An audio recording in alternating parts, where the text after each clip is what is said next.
The Bible. Is it hard to understand? When it comes to reading the Bible, the first thing that comes to mind is the fact that this is the Word of God. The seals have been broken, and the truth is here. And when we go throughout the scriptures, when we go throughout extra biblical records, we find that the language that God employed, that He used to create the heavens and the earth, was the Hebrew language. Christ said, I came for the lost sheep of the house of Israel. But yet no one, no religious leader, no religious church out there anywhere can now identify the 12 tribes of Israel. Can we? God is quite simple, but it seems as if man makes understanding Him hard. What are those mysteries? The truth of your book and the truth will make you free. The Hebrew and Bible Academy. You're invited.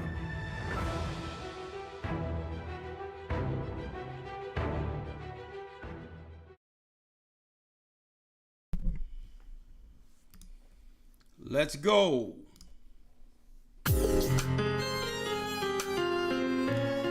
Blessings, blessings, come on in.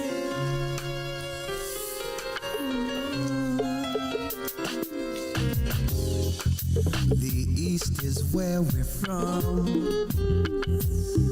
The 12 tribes of Israel. Come on in, Shalom. In 721 BC, the Assyrian king, he took us down, we fell. With the great escape, we went through the Euphrates. The Lord held the water still. Hit the like button. Hit the like button, folks. To a land where no mankind dwelt, we went. The 12 tribes of Israel. So we be. Come on. The Cubans, from Puerto Rico, and Valley from the Isles of Hawaii. Blessings, blessings. The Lord is calling back Israel. Babylon from Panama, the North American Indians, Simeon, the Dominicans, the highest gathering Israel. That's right, brothers and sisters. The Most High's gather in Israel. I'm Elder Rick Arshiar, the Gathering of Christ Church. Here with Elder Lawyer, I'm going to bring him in one moment. And yes, we're going into a serious topic tonight. Esau has lost his mind. Okay? He's throwing everything at the wall. Hope it will stick. And unfortunately, our people over and over again sometimes falls for the deception. So that's why I titled this broadcast tonight. And I'm going to jump right in after one announcement.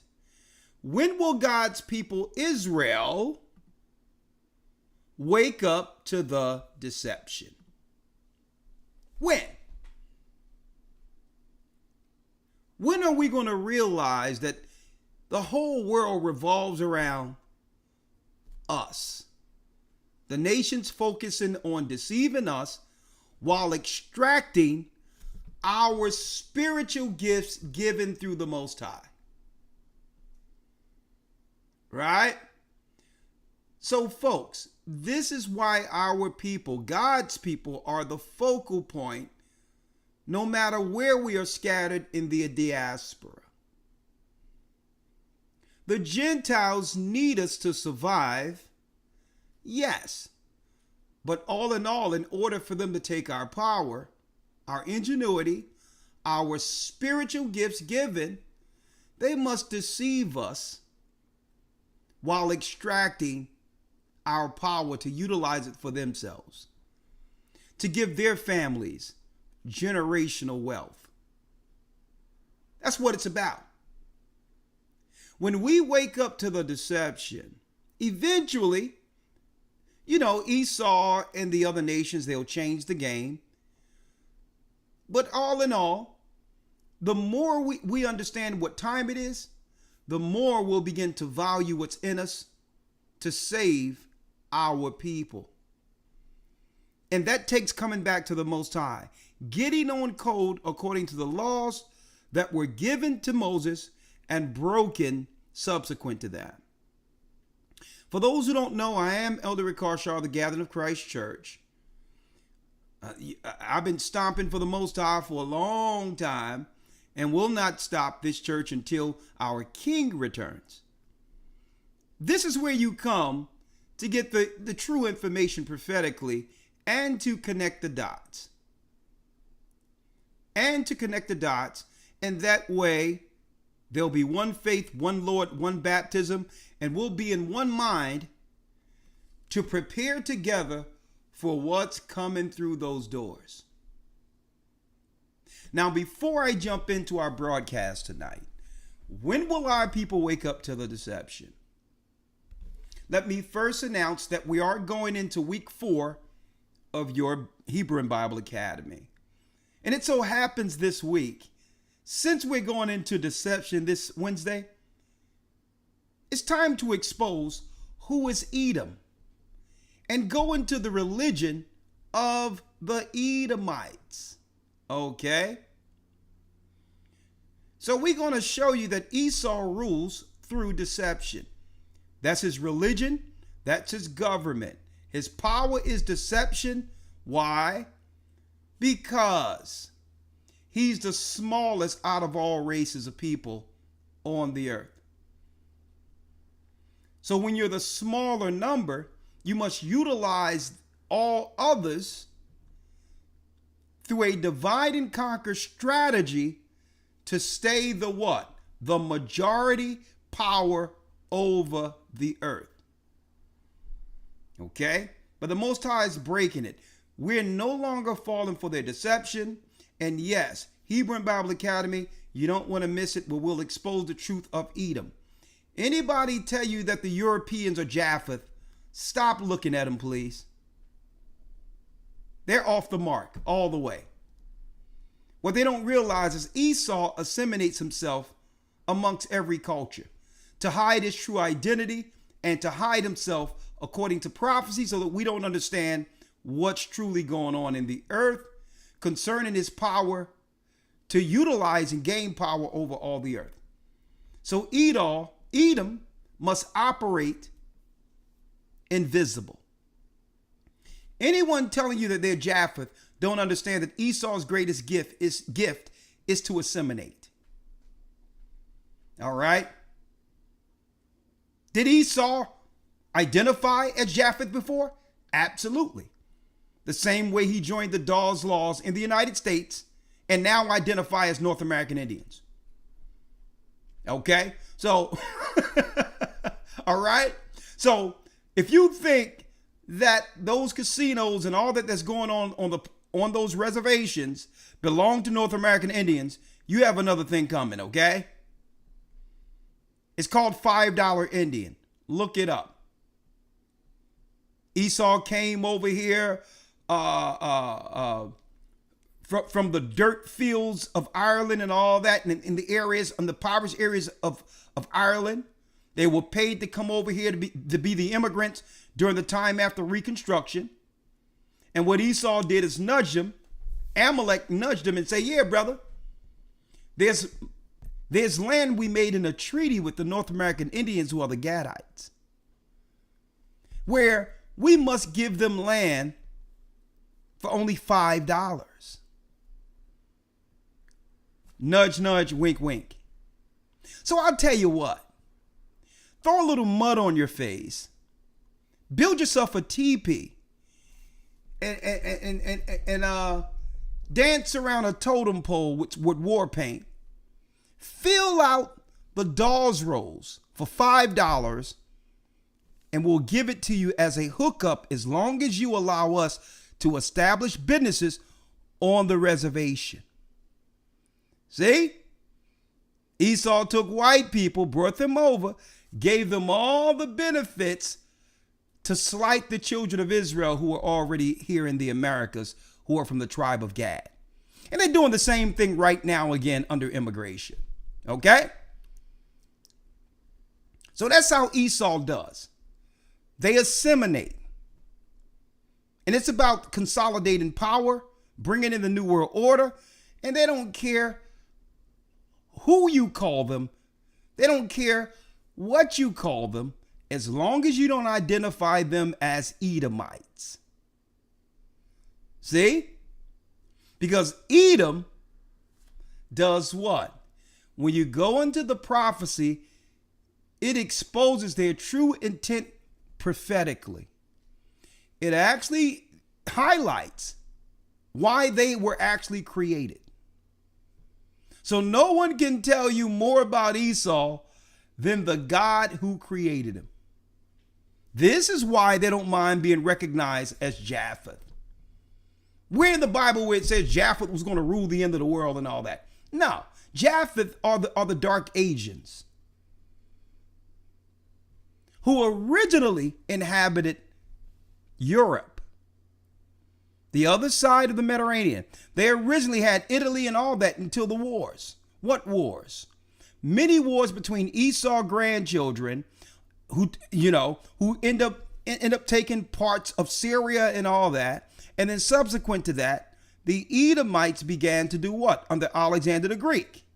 They began to conquer all these areas and assimilate within the culture of these people. Okay? Later on down the line, they became the Khazarians. Everyone thought they were Japheth, but no, they were there based on the remnant of the Edomites who conquered the Asians thousands of years before that. Okay? So now, we're going to go into Who's Edom this Sunday, but I want to announce a few guests that we'll have during the Academy this coming for the next 3 months. Week 6, we're bringing in, and he's always an excellent guest. We've had him on this broadcast a few times. The actor, author, and also he became a preacher. That's right, the actor from Sanford and Son, Damon Wilson. We're going to have him as a guest week 6.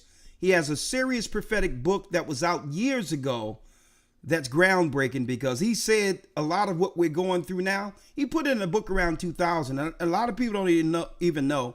He's more so an acclaimed author than more so an accomplished actor. And he's a very accomplished actor and entertainer. But anyway, Damon Wilson will be coming in week 6. He'll be a special guest for 1 hour, speaking on his predictions on what is to come based on his perspective, comparing the times he came up into our present time. Did he foresee the world we're living in now? Okay. And we're going to talk about that week 6. Week 9, we're bringing in my brother, Elder Ariah, speaking on gut health, how they're intentionally doing things to our gut because they know it affects our brain function. Okay.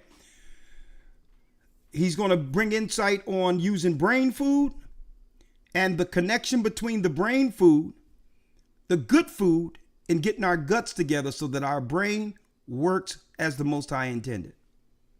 Week 12, we're bringing in Elder Ramar. He's going to also be speaking on health. And a lot of people don't know, Elder Ramar actually makes his own herbal tinctures and all of that for healing. Look what the Most High has done, okay, within the nation. Knowing that one day we'll be locked out when the mark of the beast is implemented. We're not getting that junk shot up in us.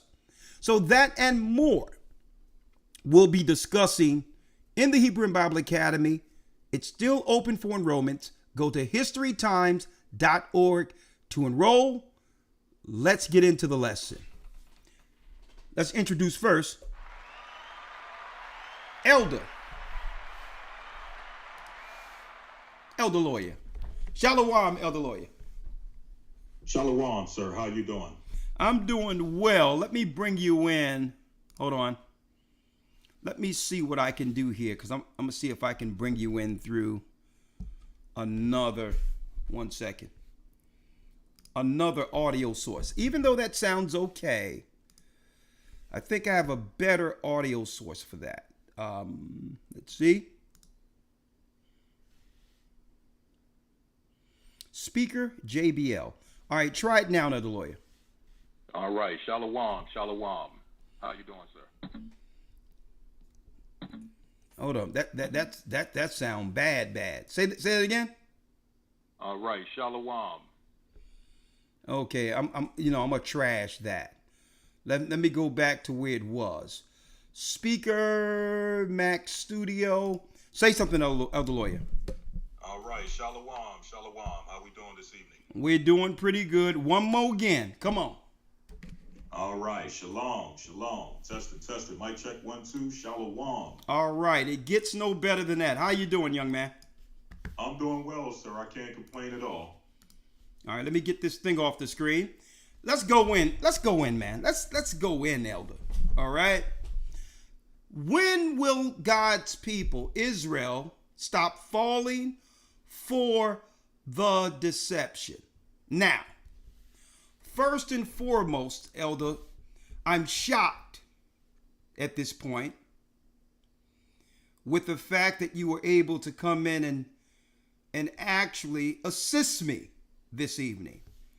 And I know you wondering, well, Elder, I'm here every Wednesday, right? You know, if the Most High permit, if you're not traveling, right? Right. Well, a good man like yourself, you know, based on the word out there, should have been raptured already. You know, and you know, I'm being a little facetious here, but you still got a number of our people still believing in the rapture deception. Now, I'm going to go into that in the academy, and I'm going to show you that, folks, that's another Edomite lie. Okay? Right. When is Edomites lying? Media. When they're trying to convince you to do something, right? These people have power through psychology. Esau set traps, okay? And then laugh behind and giggle behind your back once you fall into them. They're good for that, folks. They even do it, let me tell you, they even do it at the corporate jobs. Right? You should see some of the email they sent back and forth and all that, and how they set traps while people and sit and giggle and laugh. Or they'll put a ditzy, nonsensical Edomite girl who have no sense, just came out of college, an intern, over a qualified person. Like our people. Like they're gonna give you their own little, you know, job toy to play with. Oh yeah, you can just be over them. You can be overqualified and everything, and they'll just give them a person, an actual person to play with. Folks, I worked in a Fortune 500 company, right? I know how the emails go back and forth. And guess what? I know how they operate, especially when they think. When they think in their mind, you're down with the bull they're shoveling. Right? Yeah, I'm going to tell you right now, folks. Esau is a trip. How many of you know the Edomites came up with the rapture? Straight nonsense. But before I go into that, Elder Lawyer, let's unpack this. Let's start with Edomite deception number 1. Look at these fools walking down the street right here, and I'm going to give y'all some insight to what's going on. Fair use. Oh. Let's go here. All right, let me go here. I'm going to put this on the studio display also. Listen to this. Charlie Kirk. Charlie Kirk. He was a racist. He was a racist. Now, let me tell you what you got here with the people with the mask on. A guy right here who knows where he's from, with the Jamaican hat on and the brown and the beads, right? Look at it. Look at this guy right here. Talking about Charlie Kirk. Speaking of how long will we fall for their deception, folks? This is nothing but DNC, Democrat, Black Lives Matters playbook, rolling it out, trying to connect us with the Charlie Kirk thing that we have nothing to do with. That's all this is. They're trying to roll out a Black Lives Matter script in hopes that our people will be provoked into going out in the streets and protesting now that the armies will be just sitting there waiting to embrace these looters and these instigators with open arms. Okay? This got Fed Op written all over it. Okay? Right? So this is an operation. Ignore it. Don't think anything of it. It's setting a trap. Okay? It's setting a trap. There's nothing but white liberal nut jobs behind this particular demonstration. Right? And if our people don't go out, get triggered to vote Democrat, these white crazed liberals will lose their monies given to them through the NGOs, the nonprofit NGOs they collect money through to make sure their children get generational wealth. So they get paid off of instigating and agitating our people, right? When you see these things, get your popcorn, right? Your favorite beverage, and sit back and just crack up and don't listen to the nonsense, okay? We wasn't even thinking about any Charlie Kirk a month ago, all right? Now, you can't go on any platform online without seeing it, all right?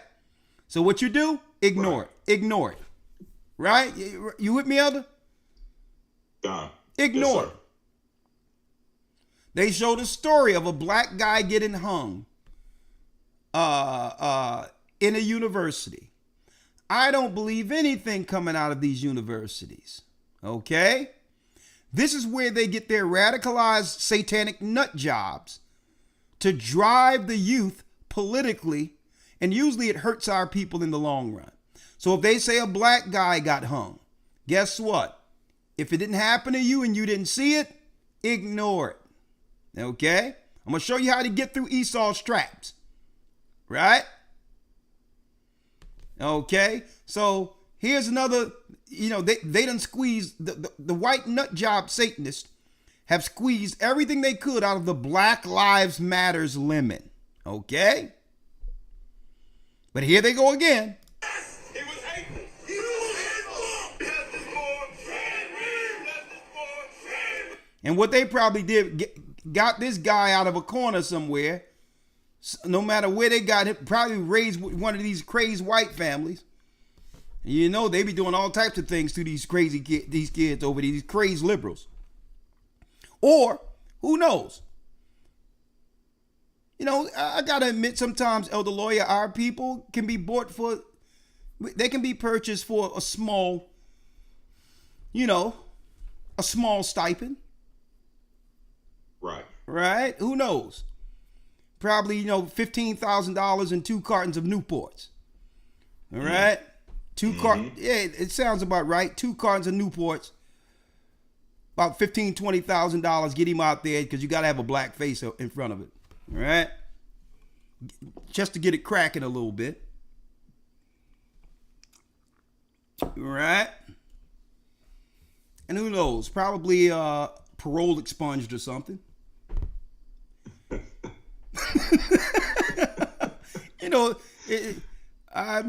You can always go into jail and get somebody out for a nominal fee, right? So, right.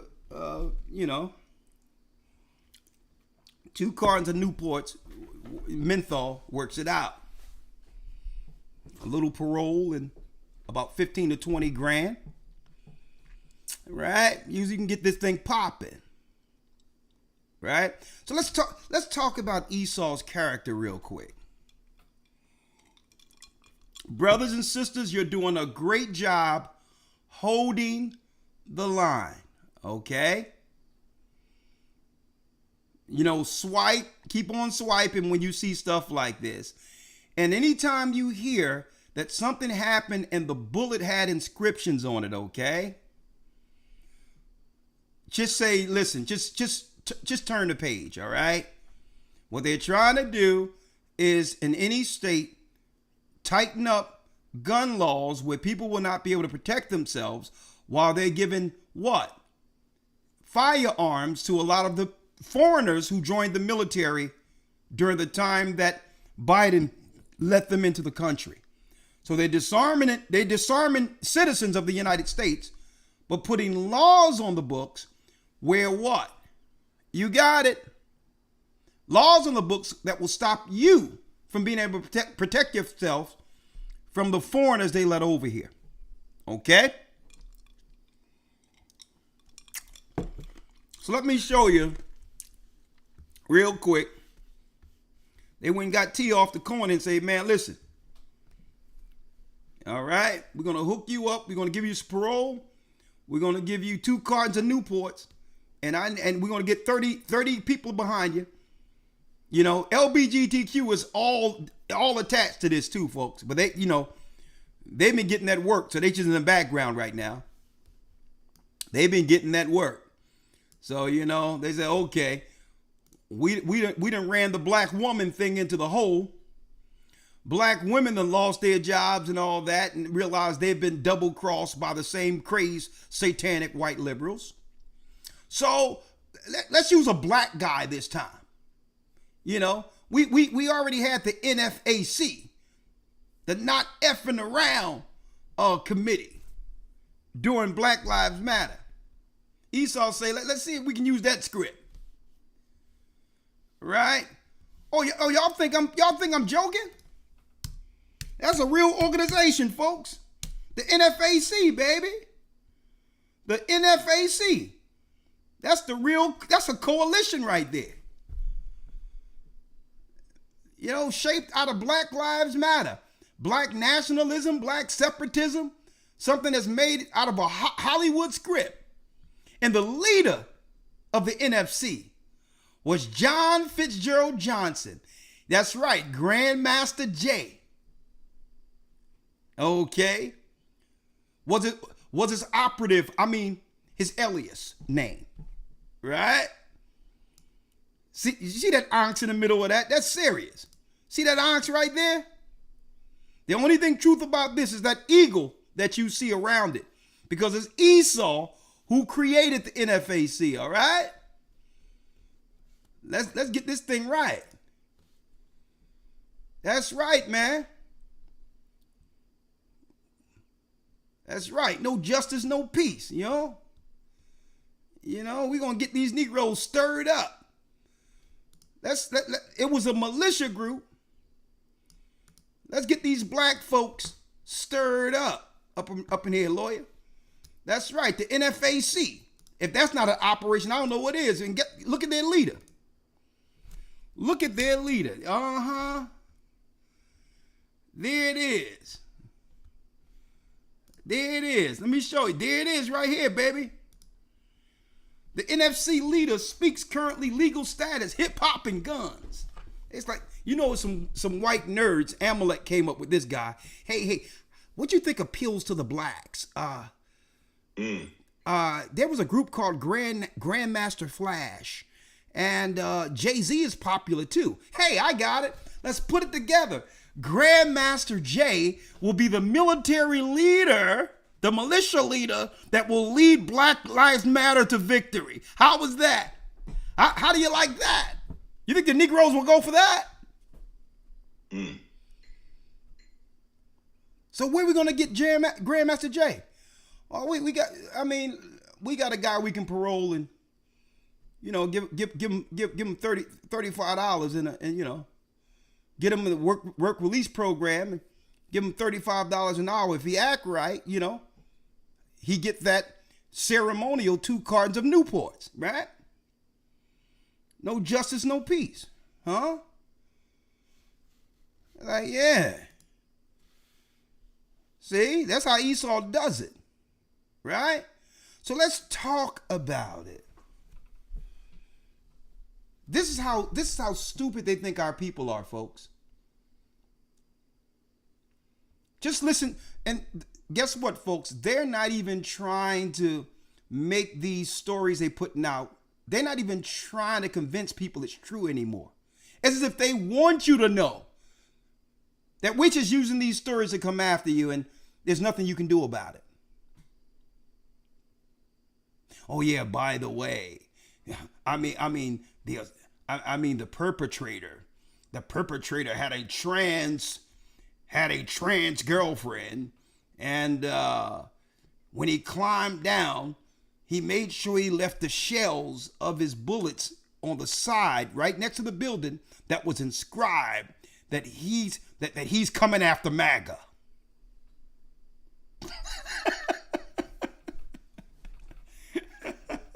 You know what I mean? He had a little inscription machine to be able to actually, this kid, 90 pounds, soaking wet with rocks in his pocket, no money, married to a trans, but he got all the money. He got this sophisticated machine that can leave full manifestos on the side of bullets. Okay?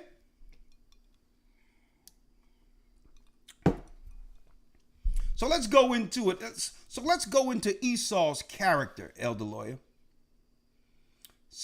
Yes, sir. Let's go into Esau's character, right? Let's go to the Bible real quick. Let's go to the Bible. Let's talk about Esau's character.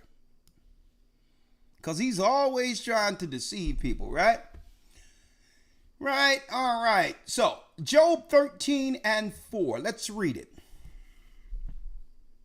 Yes, sir. The book of Job, chapter 13, verse number 4. Yes, sir. But ye are forgers of lies. Ye are what? But ye are forgers of lies. Ye are forgers of lies. Folks, they forge lies. They go into their boardrooms, the Bilderberg, the Economic Forum over in Europe, even within City Council and the government, and they forge new lies in an attempt to deceive us, folks. We're the only people who give out votes based on being angered racially. That's stupid, and they know it. How much is Barack Obama worth now compared to when he was voted in? Another foreigner. That has nothing to do with us, and it cannot relate with us, to us. How much is him and Michelle Obama worth? Hundreds and hundreds of billions of dollars, folks. But yet, if they can anger you into voting for him, they get paid. The white liberals who put him up get paid, while our people continue to suffer. So they just try to forge a new lie in an effort to get us back on the Democrat satanic train that have always destroyed our people since the Israelites were brought over here on slave ships. Right? It's the same thing. Wash, rinse, repeat. Right? Forgers of lies. And they are what?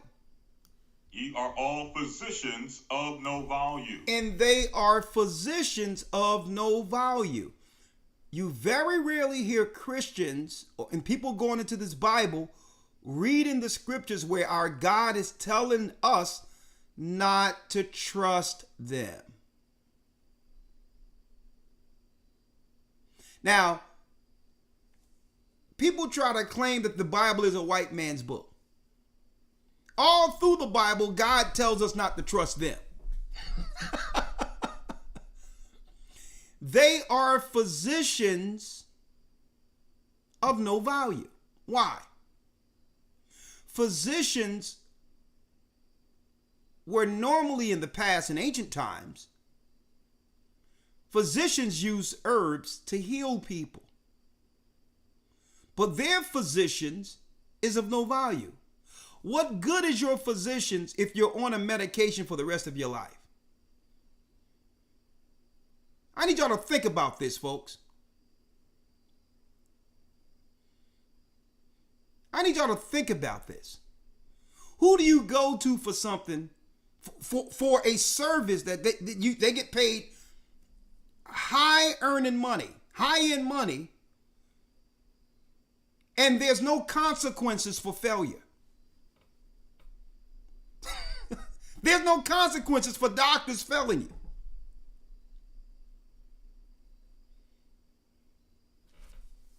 I need y'all to think about this. There's no consequences. Physicians of no value. What good is it going to a physician where the side effects will kill you? The side effects are actually worse than what? Worse than the condition you're going into the doctor's office for.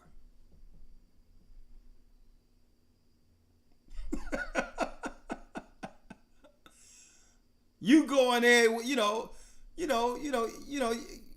with a muscle, a calf muscle, and the next thing you know, they tell you on the side effects that you're gonna urinate blood, you may have a collapsed lung, your heart may stop, and you may have suicidal thoughts. And if you have these suicidal thoughts, you'll have your head together enough to call your physician.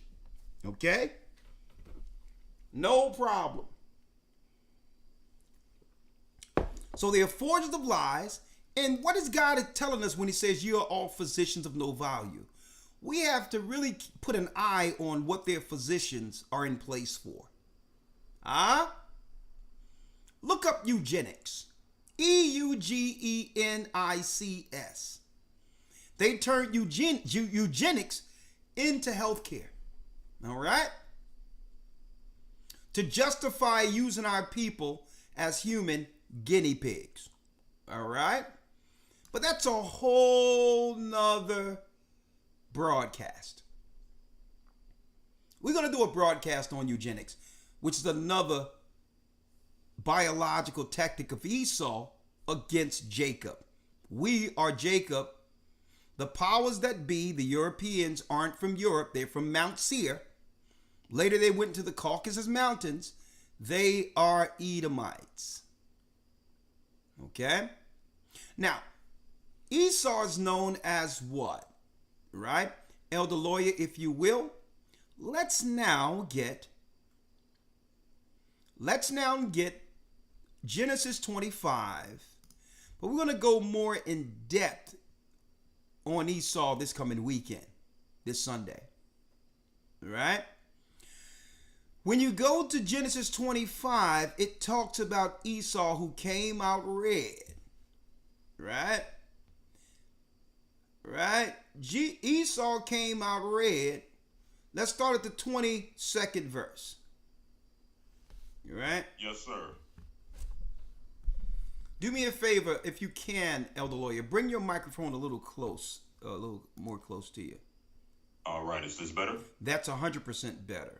All right? All right, go ahead. All right. Genesis 25 and 22. And the children struggled together within her. And she said, if it be so, why am I thus? If it be so, why am I thus? And she went to inquire of the Lord. And she went to inquire of the Lord. That's a black woman and a black man having children. Okay? I have to stress that. Right? Right?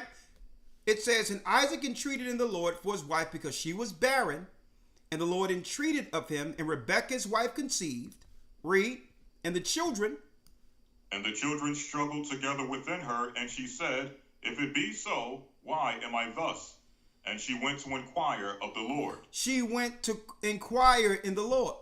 Now, when you look at Jewish literature, folks, Jewish literature, there's records of what? Ginsburg, the book of Ginsburg, where it goes into the stories where the rabbis break down this story on a higher level, according to their religion. Under the Ginsburg book, it states that Esau and Jacob was in the womb battling for rulership and power that was given to Abraham through Isaac. And Esau told Jacob in the womb, if you don't let me out first, I'll stay in and kill mom. I'll live, but she'll die. That's in the Ginsburg records in all Jewish libraries everywhere. The belly of this black woman, Rebecca, represented the earth. 2 royal seeds coming out of one man fighting for rulership over the earth. Either they were going to rule or we were going to rule. See? It started in the mother's womb. And the children struggled together within her. And she said, read. If it be so, why am I thus? And she went to inquire of the Lord. She went to talk to the Most High. She went to Mount Moriah to get some insight from Shem, who was living at the time. Read 23. And the Lord said unto her, 2 nations are in thy womb, and 2 manner of people shall be separated from thy bowels. 2 races of people are in you. That's why they're fighting. 1 promise, 2 separate races of people will eventually come out of her. Even though they both initially have the same genetics. Esau would eventually go to Mount Seir and mix his bloodline with the Canaanite bloodline. Some of the families, or the strong families of Esau that rules in Europe today, would come from those families. Part Esau, part Shem, part what they would call Semitic, and part Hamitic, Canaanite. Then you have other families out of Esau that came through Bashemoth, Ishmael's, one of Ishmaelite's daughters, and they will be a separate race. Okay? A separate race, but still Edomite family at the helm. That's why when you hear that Edomites are Arabs, they talk about the what? The Edomites who married into Ishmaelites through Bashemoth. And those are the families of Bashemoth. They're the Edomites who rule over the United Emirates that rules the Arabs in the Middle East. It's those families. It's still Esau in charge. See? And the Lord said, 2 nations are in thy womb, and 2 manner of people shall be separated from thy bowels. Read. And the one people shall be stronger than the other people. Read. And the elder shall serve the younger. Now, brothers and sisters, herein lies the problem with Edomites. This prophecy right here. That we are naturally stronger. So they use what? Forgers of lies and physicians of no value to even the playing field. If they didn't tell us that our children have to get this and do that to go to school and all that, they know that we would just outright just dominate in every area, including intellectually. But if they can target our brain, right, and tell us to give our children something, then eventually they can come back later with their insecurities and claim our IQ is higher. Right? Hold up. Right? Hold on. Hold on. 1 second. 1 second.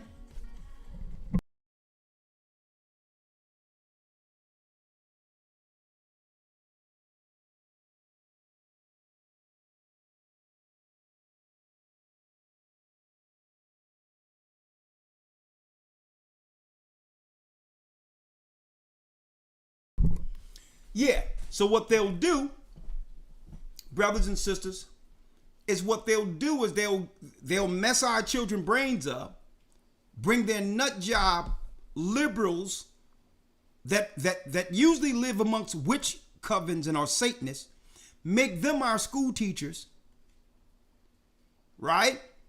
Agitate our children, miseducate our children, only for them to come on the back end and say, well, we have a higher IQ than you, after messing our children's brains up. Because they know we're naturally stronger. We're connected to God. Herein lies their insecurity and issues. Right? Because we're stronger. Right? And what they do is, because of their insecurities, psychologically, they try to press us with their insecurities and put their insecurities on us. And a lot of our people fall for it, unfortunately. Okay? The elders, and here's the other issue that they have. That the elder was made to what, elder lawyer? To serve the younger. The elder was meant to serve the younger. This is one of their greatest issues. One of their biggest issues. The Edomites came out first, but eventually the earth will belong to the promised people. We are the promised people of Israel through the promise that was given to Abraham. We are. So this is their problem. They came out first, but yet they don't get the eternity that will come to this earth when Christ returns. They don't receive that. This world, the power that they've consolidated according to prophecy, is all they'll have, and their time is almost up. That's why they're losing their mind. That's why every day there's another event out there. There's another event, because what are they trying to do? I'm going to tell you why there's news of traumatic proportion almost every day. If they can make all these events every day, they take full control of the media cycles. And by doing so, we're not looking into what's truly going on in the earth. It used to be, they used to be able to do one of these once, like 911. That thing, they squeezed all the lemons, they squeezed all the juice they could out of that one. That lasted at least 10, 15 years. Where they didn't have to do anything of that proportion ever again, to that degree again. It was one time, like the movie Bowling for Columbine, when the children shot up a school years ago with white people and all that, and we used to fall into those narratives, not even really investigating, was those stories exactly what they were reporting? And us being Christians growing up, we had no reason to believe they weren't true, but they were playing on our naivety. They were playing on our belief in God. They were playing on the fact that we would trust them, thinking what people would be evil enough just to make stuff up and to do certain things that would actually, who would make up lies on that level? We couldn't fathom a lie on that level. So we accepted a lot of their events as truth. See? So then, with all these events going on, it used to do what? Through trauma, through traumatizing the citizenry, you now gain control over that, where the government have to bring solution. It's called the Hegelian dialectic. That's what it's called. It's actually a thing, folks. That they'll create the event so that the people could fear and ask the government for help to fix the problem they created. It's called the Hegelian dialectic. Problem, reaction, solution. Right? So that's how it works. Because what? any traumatic event takes over the media cycle. So then, because of this big thing they claim happened, they can now ignore what they're doing to us. We can now ignore it because now we can say, well, hold up. You've enslaved our people. You gave everyone reparations instead of our people. You're taking our right to earn away. And then they'll look at you and say, well, hell, that pales in comparison to what's on the news right now. So they'll put that on the news while ignoring their continued tyranny against us. See, and this is why, brothers and sisters, you come to this channel. It's an escape, and it actually we show you according to prophecy, the realities of the matter. That's why you come here. So what they try to do is inundate you with all this trauma and distract people while destroying us. But we're not going to allow these news cycles, we're not going to allow these cycles to overshadow what's going on with God's people. We need to keep it on us. Period. Because God is keeping it on us. Everything they're doing is because of us. Two white people you claim did something against one another, and now you're trying to pull a black man in it? A black one? Listen, we've been it. We're not in it. Why everything got to be circled around to how we feel about it? What we feel about is what's going on with our people, God's people, according to prophecy. That's what, when you have that on a news cycle, guess what? You can call us into that meeting. When you're giving true restitutions and recognition to the true children of Israel, guess what? When you put that on the news cycle, then we can talk. But guess what? In the meantime, we're going to put it on the news cycle right here. Let's go back into Esau, right? Yes, sir. Verse 24. Yeah. And when her days... Let's go. In her days to be delivered, come on. Yes, sir. 24. And her days to be delivered were fulfilled, and behold, there were twins in her womb. There were twins in her womb. And the first came out red all over like an hairy garment, and they called his name Esau. And the first came out red all over like a hairy garment. Yes, they are not white, okay? Now, just because someone is an Edomite doesn't mean that they can't get accepted if they were to put down paganism, satanic operations that they're a part of, and fornication, and repent and begin to follow the law of their father before he went rogue. Esau is one of the sons of Isaac. At one point, Esau knew better. So through Christ gave them an opportunity to do what their father rejected.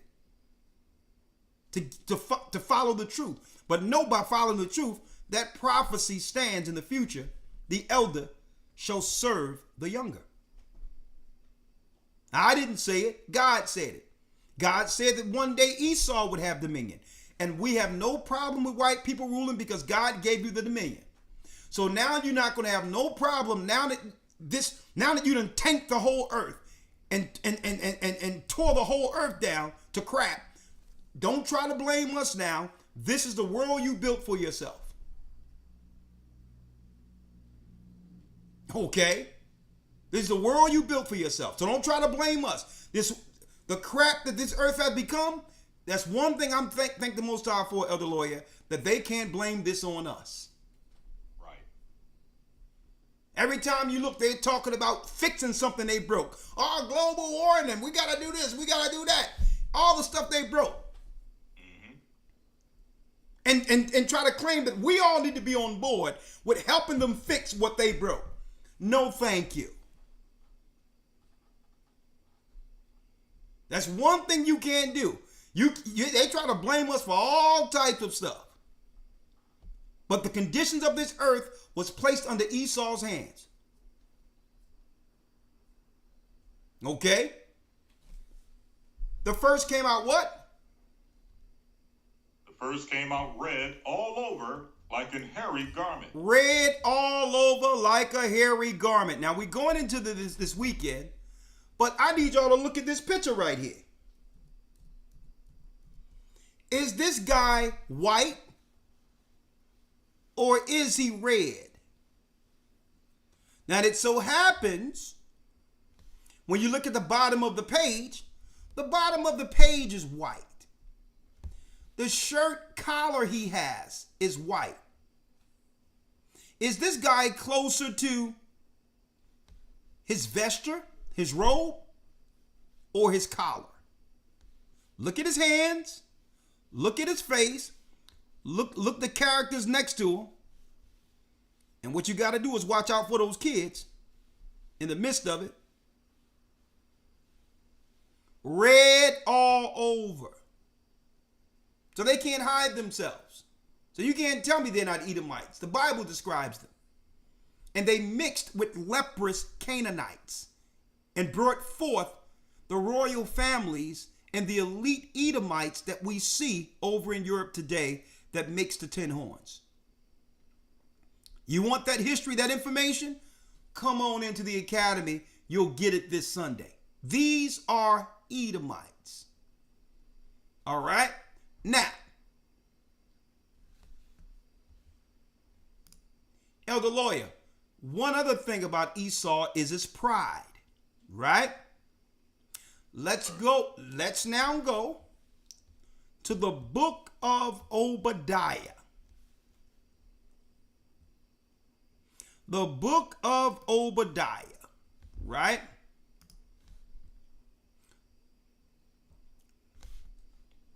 Yes, sir.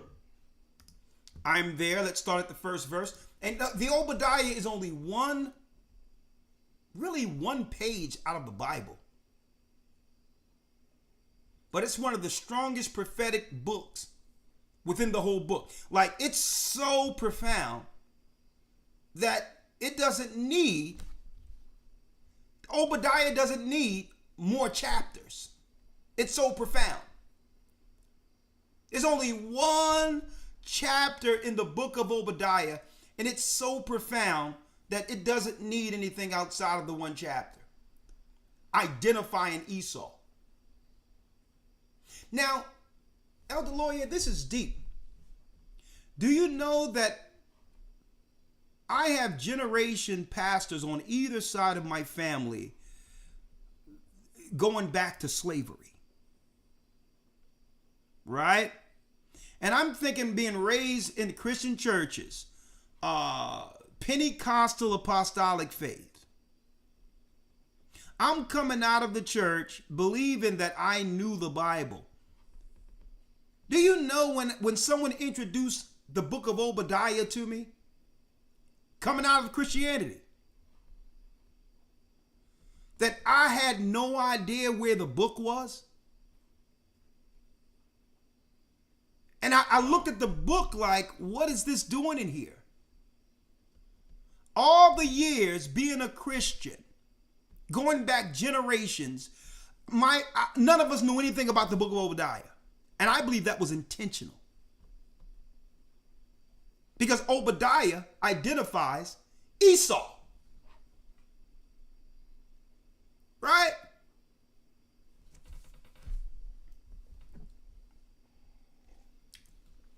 Let's go to the book of Obadiah. Let's read it. The vision of Obadiah. And I'm going to pull out one satanic attribute of Esau out of here, right? Obadiah, Yes, sir. Obadiah 1 and 1. And then we're going back to Genesis. Yes, sir. Obadiah 1 verse 1. The vision of Obadiah, thus saith the Lord God concerning Edom.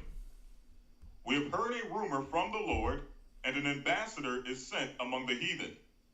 Arise ye, and let us rise up against her in battle. And that ambassador wasn't Gumnanassar, folks. That ambassador is Iran.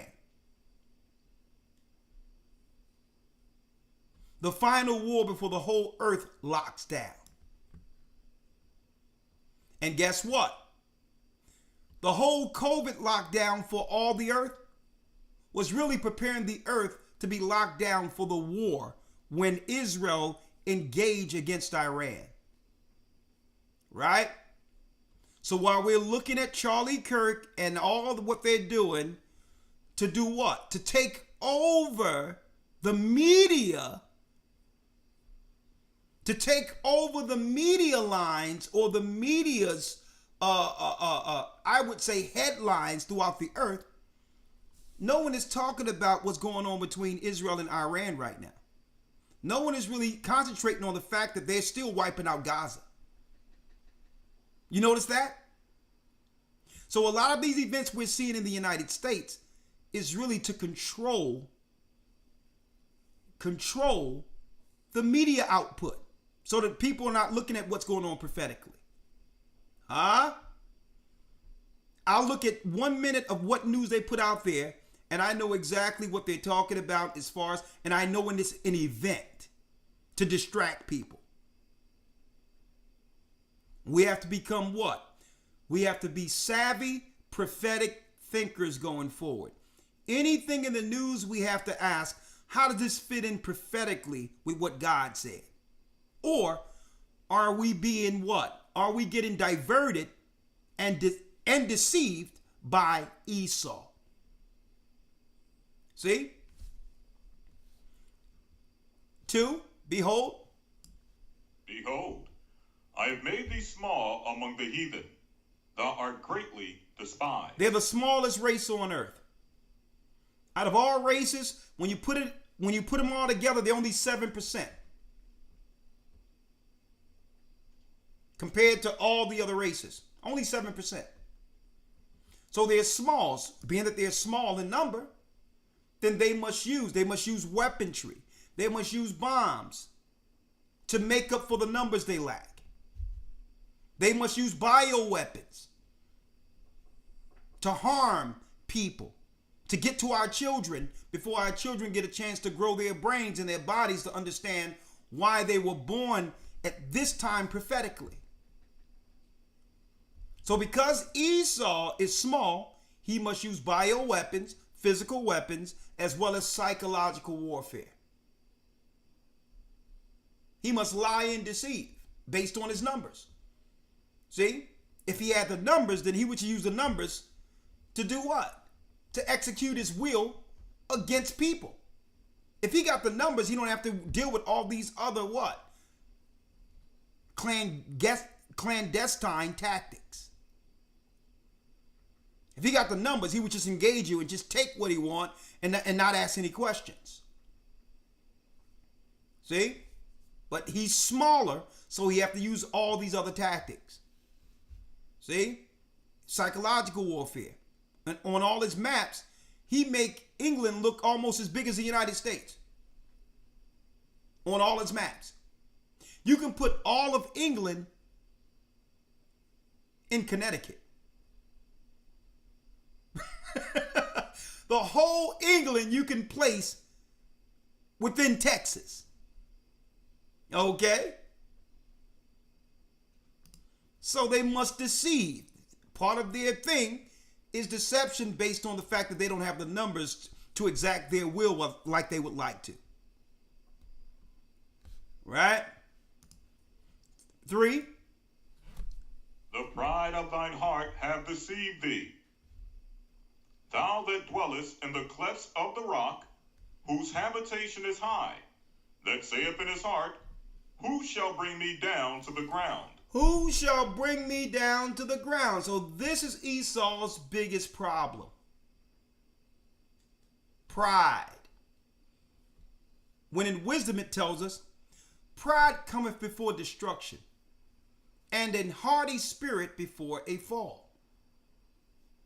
Because they have the power to deceive, they have deluded themselves into believing that they're more powerful than any other race on earth. Well, it's not true power if you can only get it through deception. It's not natural power. See? It's not righteous power. At the end of the day, When you're blessed with any power that you've received through being what? Being good, being righteous. Now you can more so celebrate and sleep at night without paranoia. See, and this is why Esau is doing what he's doing, paranoid, knowing that his history is catching up with him. Hence the reason he don't want certain things taught concerning his history, because he would like us to believe that he received everything righteously, and now the world see that it was all a ruse. That's why it says all nations are looking at Esau and saying, man, you're not right. You attack people who aren't even attacking you. You're waging war against people who are not even thinking about you. When are you going to stop? And it's all because it's perpetual hatred against us, his brother Jacob.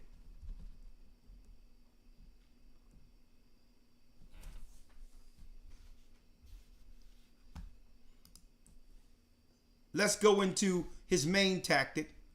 Genesis, the 25th chapter. Let's go back where he was what? A cunning hunter.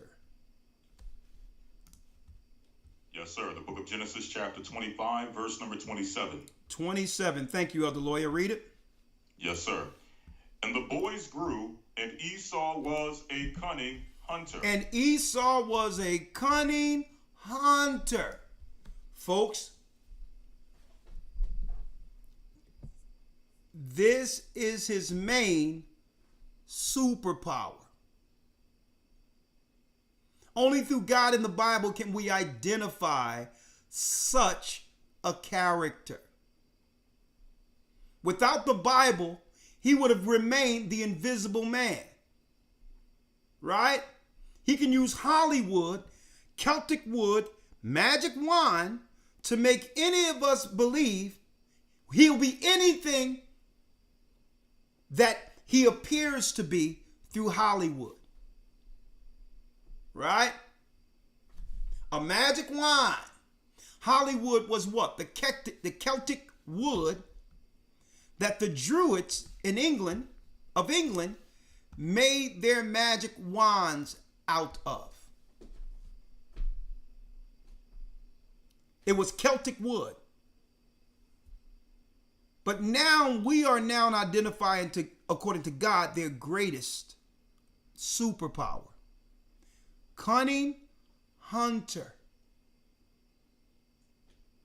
See?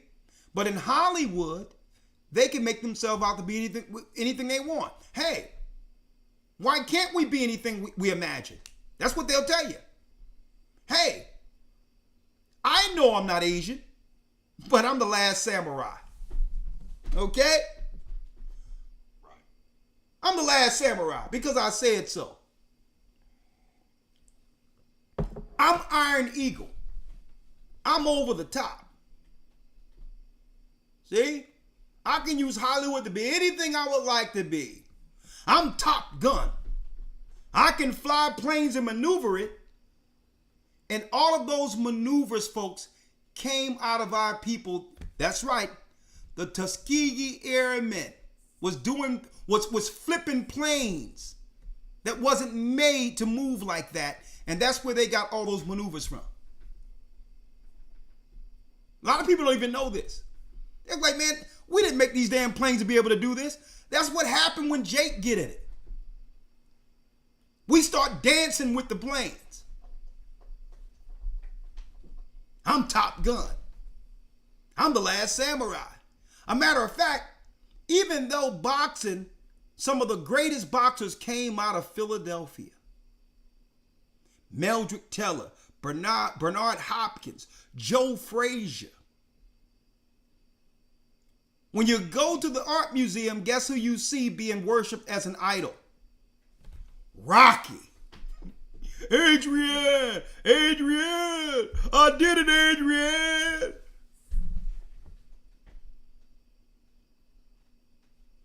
See? All these great boxers came out of Philadelphia. Right? And then and people travel from all over the world to take a picture in front of the Rocky statue.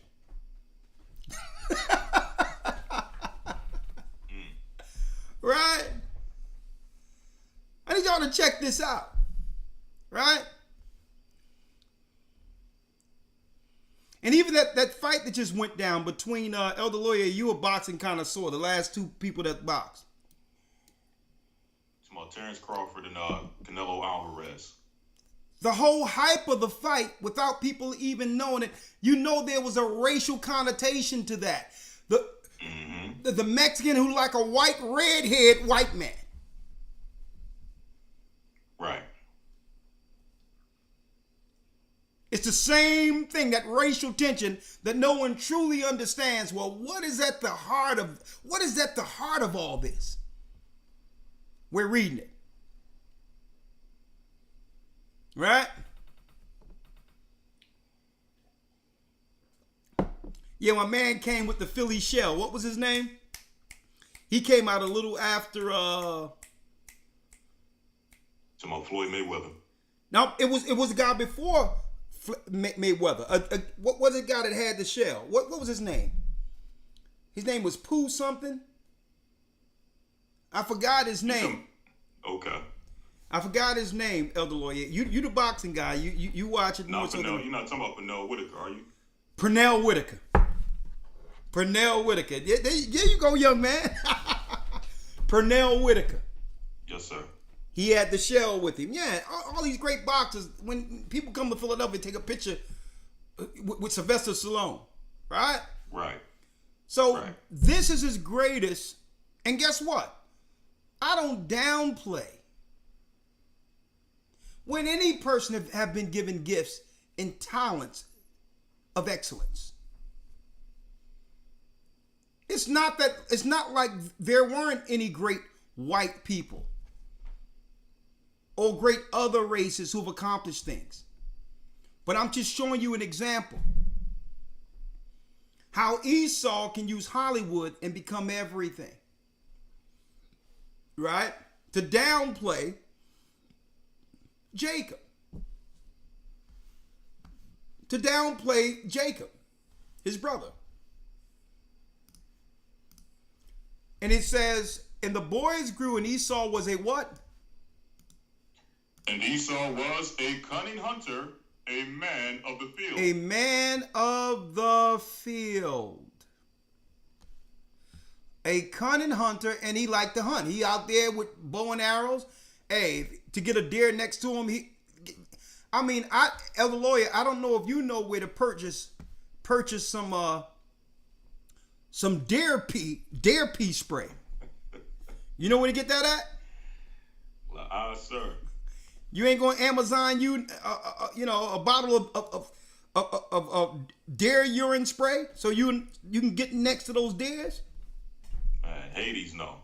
Man, who comes up with a can of urine to smell, to smell like a male buck to get deers next to you?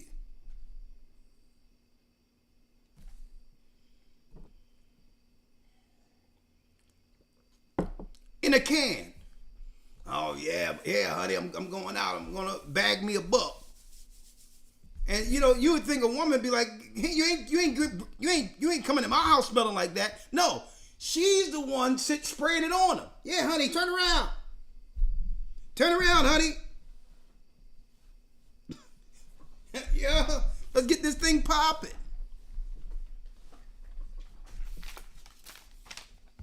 All right. All right, let's go. It says, a cunning hunter. Cunning. It says what? Observation. Right? And ascertain by seeing. That means Esau studies us. You think they're just hanging around just to be around you. No, they are enamored. Not only are they enamored, It's fascinating to them when they're around us. It's like, how can these people naturally just be like they are? And they observe us like an outside species, folks. They're scientists and all that. So cunning is how they observe us. What do they like? What do they dislike? What are their cuisines, their music, their culture? I mean, these are some spiritual people. You would think that a people that's been deprived of everything would reject God by now. And they're fascinated with that. How can these people still believe such? How can they still believe in God based on what we've done to them? They observe everything we do so they can find out what exactly we do they can now criminalize. Right? It is we flat broke coming home from the war, and guess what? I do not co-sign drug dealing at all. But I grew up in North Philadelphia. I never did any of that thing. I never sold one bit of drug in my life. But I've seen people come and die, not die, but come from the war all messed up from Vietnam. And the only thing they can do is get on their feet because they weren't getting money from the GI Bill. They weren't getting homes like the white people. They would come right back into the neighborhood. Any money they had, they would probably go buy some marijuana. I remember those little yellow envelopes they used to put a nickel bag in. And sometimes people would grow their own marijuana seeds and start, just selling marijuana. Now, the Bible is not down with marijuana, folks. I don't care what people tell you, but I remember that used to happen. Why do I bring it up? Our people weren't really making money like that off marijuana. It was enough to probably get them through the week. They criminalized that, locking our people up for 5 years and all of that for a few nickel bags. And now I'm looking almost on every corner, and there's stores now where now the place that sells vape, the place that sells alcohol, they have a license to be able to sell marijuana coming from other countries. When I remember our people getting locked up who fought for the country selling marijuana. So they watch what we do naturally, the stuff we use just to get by, to criminalize it. That's cunning. If they really thought marijuana was a criminal offense, there wouldn't be marijuana easily accessible throughout the whole United States right now. Right. See that? So they think we forgot, the times back then. They're straight hypocrites. We couldn't, even when we came out of slavery and all that. Guess what, folks? Reconstruction. Folks, I mentioned this before. We couldn't get anything from them. It was segregation. So anything that we made, we had to make for ourselves. We would work all week, do our crops, do all of that. And guess what? We would take our corn, our potatoes, we'd make our own corn liquor. A matter of fact, a lot of people don't even know, folks. Folks, do y'all know what's that alcohol? It's called Uncle. Let me pull it up. Uncle Nearest. Uncle Nearest. Uncle Nearest was the first alcohol brand that we would have. Who stole his recipe? Let me get it. I think it's Jack Daniel. Jack Daniel. That's it. Uncle Nearest is the original formula for Jack Daniel's alcohol. We were making our own alcohol. They brought the Italians over, and then they started prohibition. To criminalize, we couldn't get it from them. We were making our own wine, our own corn. Hey, Elder Lawyer, your video. Our own corn. Yes, sir, My father's from the South. My father's from Virginia. I remember my father would drive back to Newport News, Virginia, to go grab corn liquor and all these others. Come back with a gallon bottle of it. The uncle nearest began Jack Daniels. They brought the Italians over, hired them they hired them within the FBI and all that, and then they made alcohol prohibited. What did they do? We would transport our particular alcohol to Harlem and all that because we were connected with each other. They were buying our stuff from down south. So y'all need to know this history, folks. So what did they do? The Edomites stopped people on the road, grabbed the barrel, and put formaldehyde in one of the barrels, just checking it before it was prohibition. And they poisoned one of the barrels. And through that poison, now it went back to government that now it must be regulated. They poisoned one of our barrels. Don't forget, we didn't drink poison, folks. We had the best stuff. Before the modern day healthcare system, before all of that, down south, we were living 90, 100 years easy. Because everything we made, everything we were drinking and consuming was made from our own hands. I need y'all to understand what we had to go through with Esau being the cunning hunter. He takes one of the barrels that we got, put formaldehyde in it, poisoned one of the barrels, and when we took it over into Harlem, somebody gets sick, somebody die, and guess what?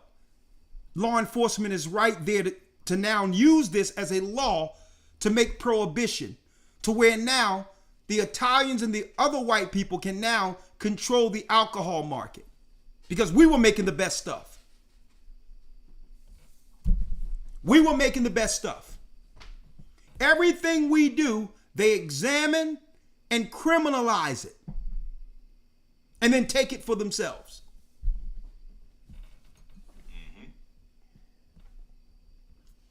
They're cunning,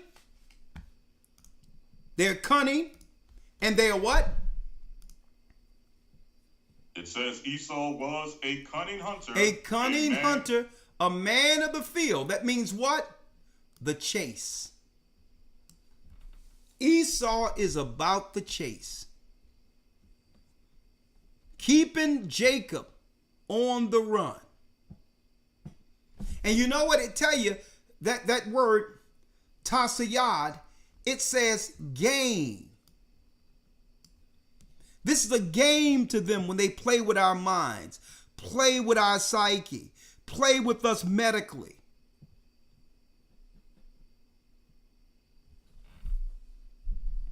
It's a game to them.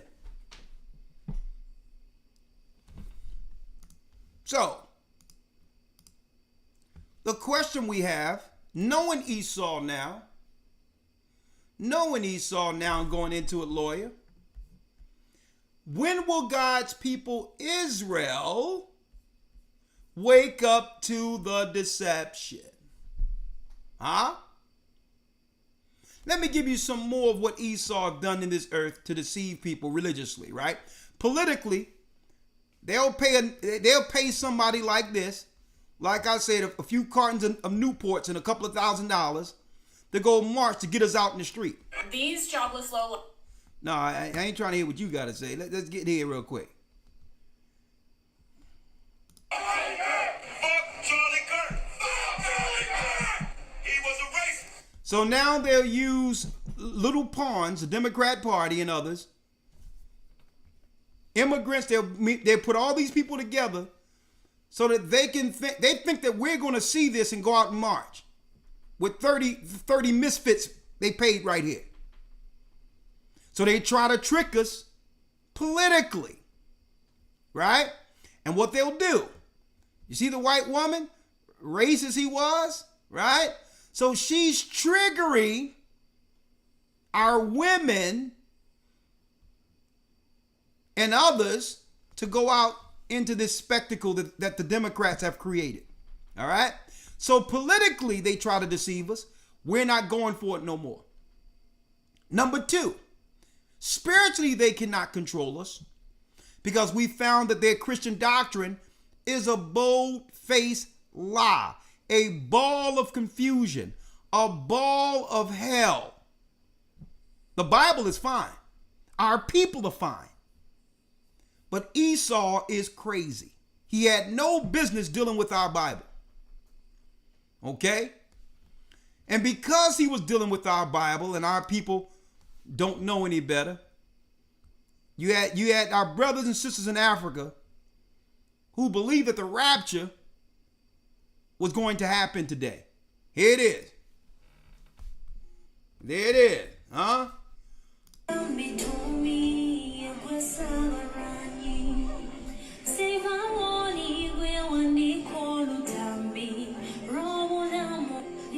We coming home. We coming home. We coming home, Elder.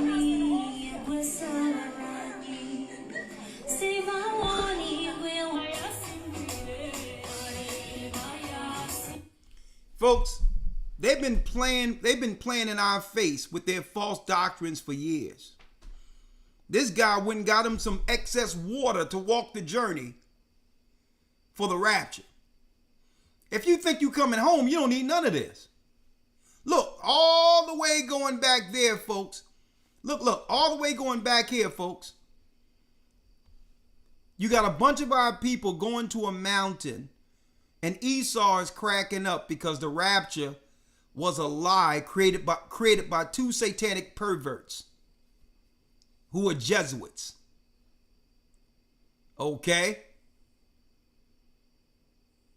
Alberta Rivera and Ignatius Loyola, two Edomites, all of them, the Jesuits, came up with this garbage rapture doctrine of dispensationalism.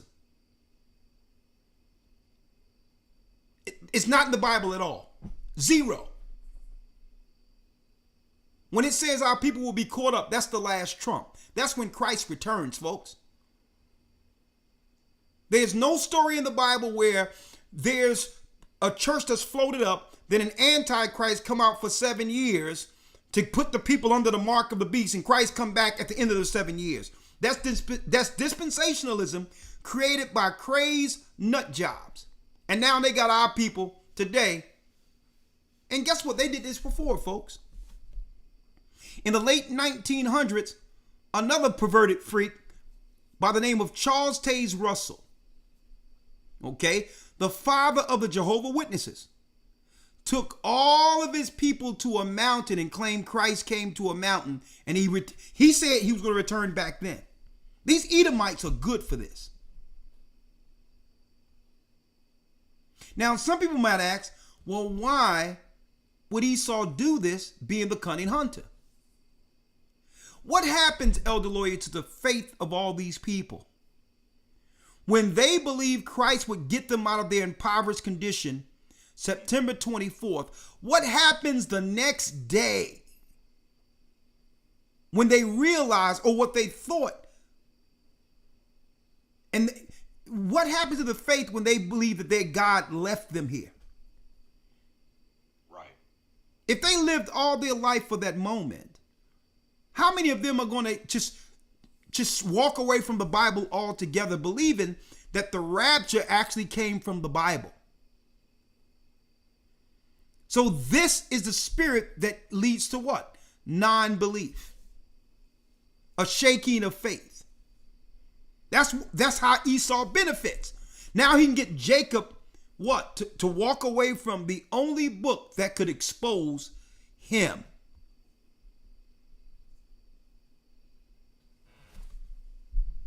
Right? There it is, man. Let's get this rapture together. There it is. Let's do it. Okay. Elder Lawyer, you ready? I'm glad you here on the 24th, my brother. I thought they took you. Let's do it.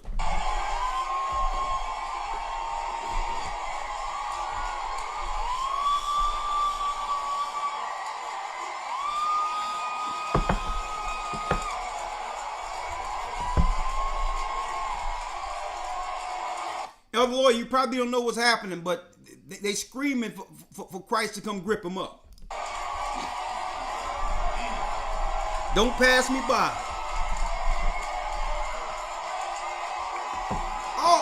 Oh, y'all didn't hear. Oh, y'all didn't hear about that? Edomites told them that Christ was going to rapture people up September 24th, today. Y'all didn't know about that? So the rapture was supposed to happen today, but if Edomites didn't come up with the rapture deception from the beginning, none of this would have ever happened. There is no rapture. It was a lie.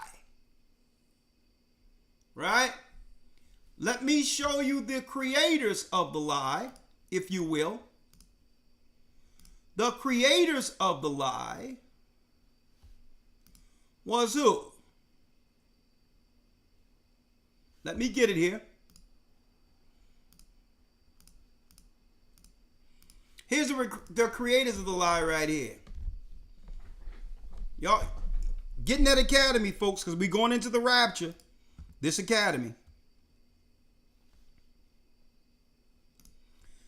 The rapture, the whole idea of the rapture was created by these two pervs right here. These two perverts. Okay?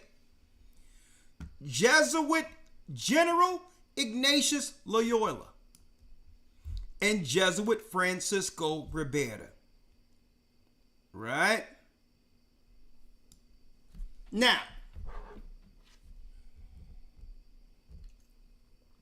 I have a book why do I say these are Catholic perverts? They're Jewish Catholic perverts, mind you. When you go into, I have a record where these Jesuits believe that that Christ's mother Mary enters, which is the Edomite woman that they say is Mary, that's not. And that one of their Jesuit priests said that he had an interaction where he would nurse, like a baby nursing from a mother, that he nurses off of Mary who came into the room. Right? These are the sadistic, satanic perverts that use what? Deception through their doctrine. And through their deception, it shakes the faith of our people who should understand the value of the Bible. So these pervs, these Satanists came in and said, I'm going to twist all the prophecies around so that God's people would lose faith with a new engineered second coming. This is how we're going to shake the faith of Jacob at the very end. We're going to have them looking for prophecies that the Bible never stated would happen. Right? Now, what did these two pervs come up with? Now, a lot of you don't know this, folks. A lot of you don't know this. The Jesuits shape all of the doctrines throughout anywhere in the world. All Christian doctrine is shaped through these people. The theology of your particular theologian seminary schools come from the thoughts of these demented, sick Edomites. They're the last people you need to go to learn, go to actually learn the Bible. All right? Jesuit General Ignatius Loyola and Jesuit Francisco Ribera. This is what they wrote in the late 1500s, folks. They wrote in their 500-page commentary. This is what they said that they wanted people to understand. 1585, they came up with the Sacrambeti Ionis Apostoli and Evangeliste Apocalypsin commentary. an evangelistic commentary on the book of Revelations. And they said in the 1600s, and these are Romans, folks, Roman Jews. This is what we're going to make the people believe up until the time Christ returns, once we take over the earth with the false Christian, satanic, Roman theology. At the end of the day, we're going to have the world believing that the Antichrist is one man opposed to a government structure. So they're going to have people searching for a boogeyman that doesn't exist. Okay? The government, along with the papacy, has always been the Antichrist. King James exposed that. Right? So they said at the very end, we're going to have Christians chasing their tail like a dog chasing their tail. And we're going to make them look for one Antichrist while we're kicking them in the tail as the Antichrist. We're going to have our foot all up in there behind what them looking for the Antichrist, when we are executing all the powers of the Antichrist by keeping them under our foot. Okay? We're going to also tell the people in this commentary that the Antichrist will build a temple in Jerusalem. So ever so often, what happens? Ever so often, you'll hear a circulation where the third temple must be built in Jerusalem. What scripture is that? They created prophecies outside of what Christ said to look for, intentionally, so that when none of this stuff happens, Christians will begin to lose faith. God's people will begin to break faith, and by walking away from the Bible, now you've run into Esau's trap as the cunning hunter. See? Another thing. The Antichrist will abolish Christianity and make a covenant with the Jews. Folks, they put this into the commentary in the 16th century, with them being the Christian Jews. So in the 16th century, folks, they said that they were going to take over everything. And at the end of the day, we'll have our people, God's people, the people in the book, looking for them to rule from Jerusalem. Another thing that they lied in their commentary, they said they would put into Christian doctrine. And when your preachers go to theologian school, you're learning from these pervs right here. Right? The Antichrist will call himself God. That's nowhere in the Bible, folks. When it goes into Thessalonians, it's not talking about no one man standing up at the very end saying, I'm God. How do you know this? The same Paul who wrote the book of Thessalonians stated that the mystery of iniquity doeth already work. So if it was going to be a man in the future, who was working back when Paul was in position, when Paul was living? Rome, the satanic priesthood, the Roman government. So if you wanted to know, Paul said the mystery of iniquity, the mystery of who you think the Antichrist is about to come against our people in Jerusalem. That's what Paul stated.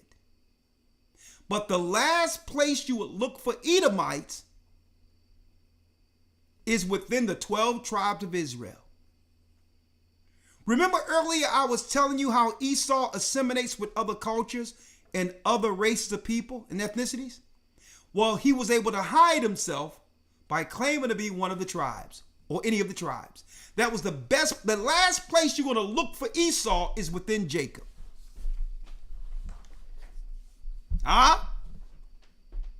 The last place you will look for Esau is within Jacob. So he did a mind job, Esau did, on the whole world through this commentary in the 16th century. The Antichrist will call himself God. That's nowhere in the Bible. It's something these clowns came up with right here. The Antichrist will not be revealed until 7 years before Christ returns. That's dispensationalism. They created the lie of the rapture, folks.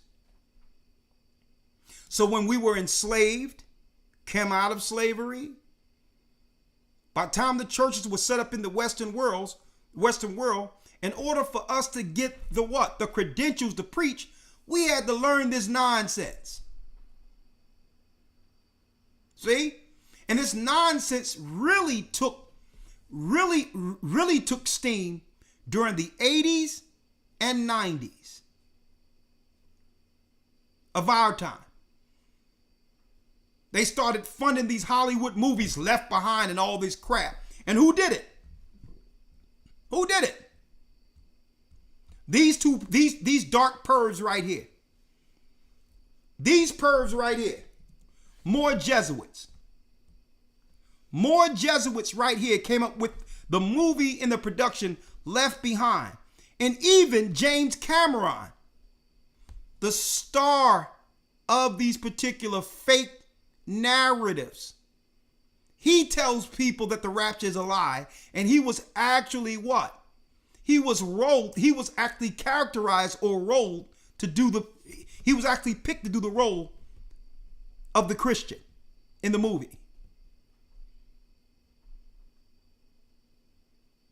I'm going to go into this in detail in the academy, folks.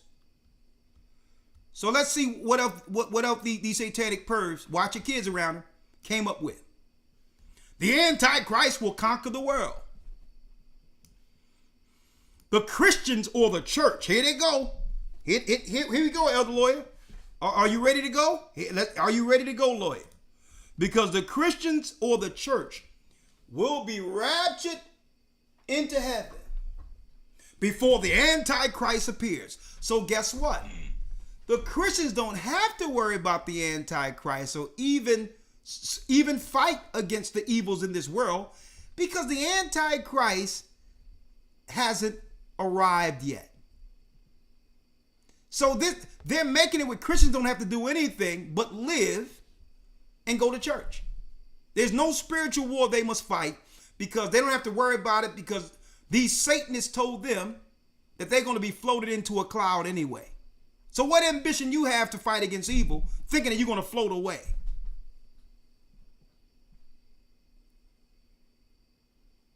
And this proves Christians don't read their Bibles, okay? None of these people read the Bible, folks, who went to a mountain in Africa looking to be raptured today.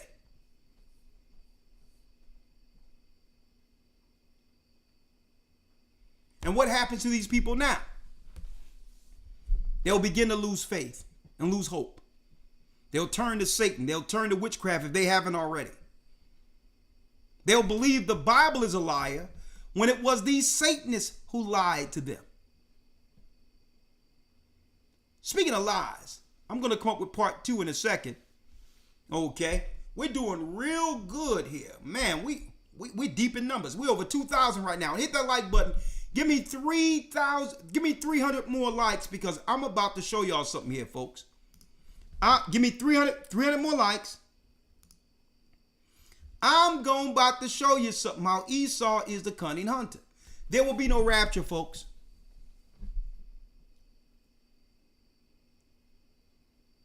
There will be no rapture. Now I'm going to show you, while they're showing you and distracting people with the Charlie Kirk news, okay, you're going to see events almost every other day so that Esau can control the media cycle. If they have all these events, then we are ignoring exactly what's really happening in the world, because those events will take precedent. So Esau said, well, let's see the things where we can take all the eyeballs and all the ears to control people, like we did COVID. See? So these events are to get our eyes off the ball and to be controlled the same way as it was with people who didn't understand what was going on during the pandemic. There will be no rapture. Okay? Hold tight, and I'm only going to prove one piece out of it in Matthew 24. All right? Elder Lawyer, grab that for me. I'll be right back with part 2. When will God's people, Israel, wake up to the deception? Hit the like button. Folks, you don't want to miss what I'm about to go into. Hit the like button. We'll be right back in a couple of seconds. The Bible. Is it hard to understand? When it comes to reading the Bible, the first thing that comes to mind is the fact that this is the Word of God. The seals have been broken, and the truth is here. And when we go throughout the scriptures, when we go throughout extra biblical records, we find that the language that God employed, that He used to create the heavens and the earth, was the Hebrew language. Christ said, I came for the lost sheep of the house of Israel. But yet no one, no religious leader, no religious church out there anywhere can now identify the 12 tribes of Israel. Can we? God is quite simple, but it seems as if man makes understanding Him hard. What are those mysteries? The truth of your book and the truth will make you free. The Hebrew and Bible Academy. You're invited.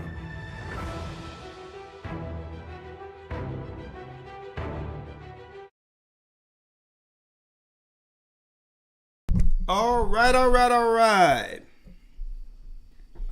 Oh, yeah. I remember that song, Anita Baker, Caught Up in the Rapture. I'm sure, even though she probably didn't mean that song for what it did to solidify that false rapture doctrine, I'm sure that played a part, right? In actually bringing some level of credence to that false satanic ideology. Because what do she mean caught up in the rapture? She wouldn't have made the song if she didn't believe in the rapture.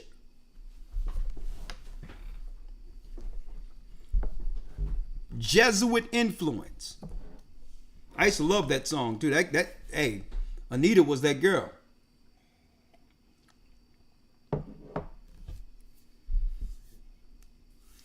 Someone is asking, Elder, there is Israelites saying, is the Messiah coming back? Is that going to be the rapture for Israelites too? Disappointing more people. Number one, there is no such thing as rapture. That's a Edomite deceptive concept. Now, is it true when Christ return that the dead in Christ shall rise and those that remain here will be caught up when He returns? Absolutely. At the last trump. So what is that? They're not being placed in a cloud for 7 years to come back after some crazy antichrist appears. They're going to, it's our people changing who followed Him, who will now come back with Him to this earth. For what? For Him to establish His rulership here. So those being changed are becoming part of His army on the way back to earth. In an instant. That's no dispensationalism. That's being caught up for those who are with Christ on His way, what? Returning to earth. It's going to happen in a twinkling of an eye. It's going to be a couple of seconds for that.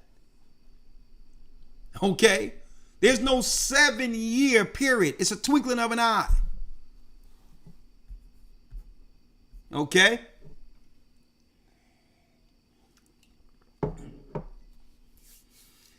Someone says I should make a song about that. Yeah, great idea. Elder Lawyer, are you back? Let me make sure, Elder, you back? Yes, sir, I'm here. All right, thank you, Elder Lawyer. Let's get Matthew 24. A matter of fact, let's go to Thessalonians about the rapture real quick. When it says the dead in Christ shall rise first. Yes, sir.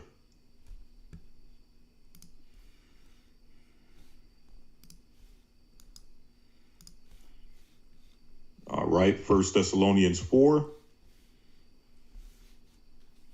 Yep. Let's start at the 13th verse. Yes, sir. Verse number 13. But I would not have you to be ignorant, brethren, concerning them which are asleep, that ye sorrow not, even as others which have no hope. For if we believe that Yeshua died and rose again, even so them also which sleep in Yeshua will God bring with him. For this we say unto you by the word of the Lord, that they which are alive and remain unto the coming of the Lord shall not prevent them which are asleep. For the Lord himself shall descend from heaven with a shout. He's descending from heaven. He's on his way to earth. Mm-hmm. So there's no picking you up somewhere. He's descending. He's coming to earth. With a shout, read. With the voice of the archangel and with the trump of God. And the dead in Christ shall rise first. And the dead in Christ shall rise first. What is this? Mm-hmm. The last trump. Christ ain't going to say, I'll tell you what, I'm going to pick up my people for 7 years and I'll see y'all in 7 years later. That's absolutely ridiculous. That comes from a satanic doctrine from Jesuits called dispensationalism, where they broke it up according to their false prophecy that was given to them by those two perverts I just showed you. Okay? 17 and 18, read it. 17. Then we which are alive and remain shall be caught up together with them in the clouds. On the way, while he's descending, folks. While he is descending. Read. To meet the Lord in the air. And so shall we be ever with the Lord. Wherefore comfort one another with these words. So when people die, we know that in the bosom of Abraham, they're being protected until the change. The change happens at the last trump. So this what Paul wrote to the Thessalonians. Not for these Romans to come up with some dispensationalism claiming an antichrist is in the mix. That's a lie that came from who? The Jesuits. Okay. And a matter of fact, you want to be the ones that's left behind. The Romans twisted it. Esau and the Jesuits twisted it. They made you believe that the righteous is the ones that were caught up in Matthew 25 and protected by God. The Jesuits just butchered scriptures. Let me show you what scriptures they butchered concerning, because you can't talk about this and not bring Christ in. So they use this scripture for the movie Left Behind. Who was it again? Let me show you. You had these satanic demons who came up with a new doctrine that they would teach to misdirect people concerning the prophecies we should be watching for according to Christ. Instead of us looking at Christ's prophecies concerning his coming, we would follow their prophecies concerning his coming. And when these prophecies failed to happen, it would lead to unbelief amongst Christians at the very end. That was their objective. Their objective was the lie, so it would break the faith of our people who would oppose them spiritually at the very end under Christ's name. So they were disarming their greatest enemy, Christians. See? And then they put it into a production with these pervs here and left behind. See how it works? See how it works? And left behind. They made it into a Hollywood production. See? See how it works? Now, let's talk about it real quick. And even in the book, it tells you that it's fiction. The book tells you it's fiction that was created for a Hollywood production. They took this fiction and made it a doctrine to be taught by our preachers in the Christian churches. Jesuits have been running the Christian church for years. Our church isn't being controlled by our people in the communities. Jesuits are controlling the doctrine that we learned there. Right? So the Bible is fine. Nothing is wrong with the Bible. It's these guys are the problem. Elder Lawyer, real quick, let's go to Matthew 25. And let's go straight to when they claim that people are going to be picked up into the sky. Yes, sir. Matthew 24 and 40. 24 and 40, as in the days of Noah. Let's go straight there. Let's go to 37. Yes, sir. Verse number 37. Yes, sir. But as the days of Noe were, so shall also the coming of the Son of Man be. For as in the days that were before the flood, they were eating and drinking, marrying and giving in marriage, until the day that Noe entered into the ark, and knew not until the flood came and took them all away, so shall also the coming of the Son of Man be. So let's focus on the 39th verse, brothers and sisters. Who did the flood take away? The evil were taken away. The righteous was saved and remained. So who was taken away? Right here, folks. The disobedient. Now, as in the days of Noah, right? Now, let's go. Now he's going to show you the example of what we'll experience in our time.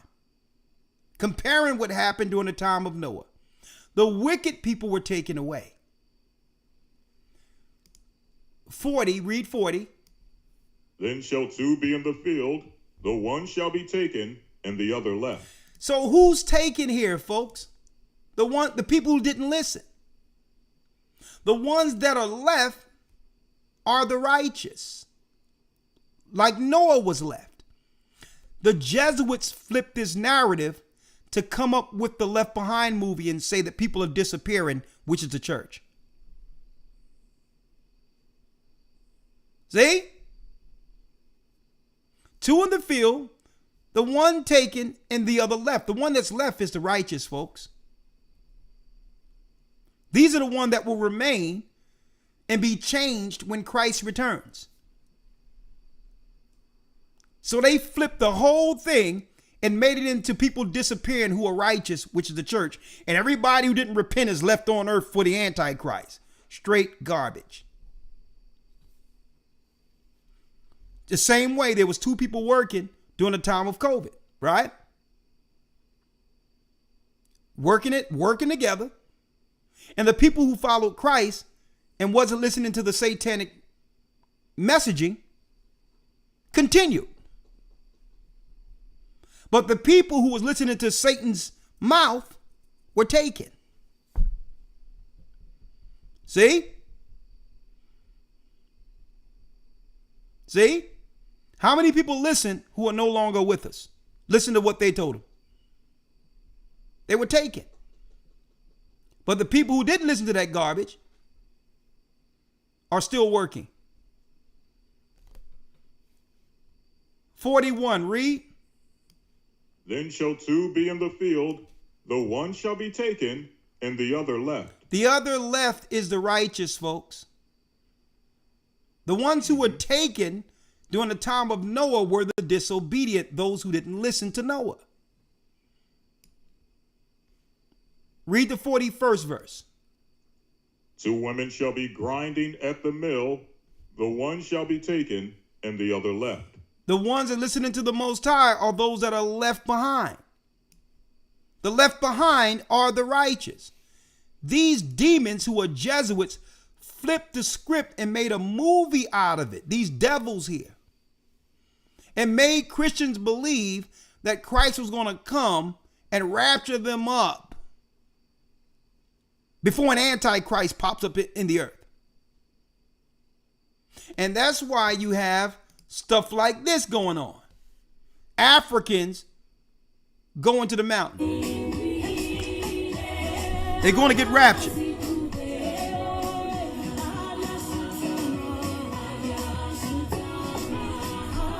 Get ready for the rapture.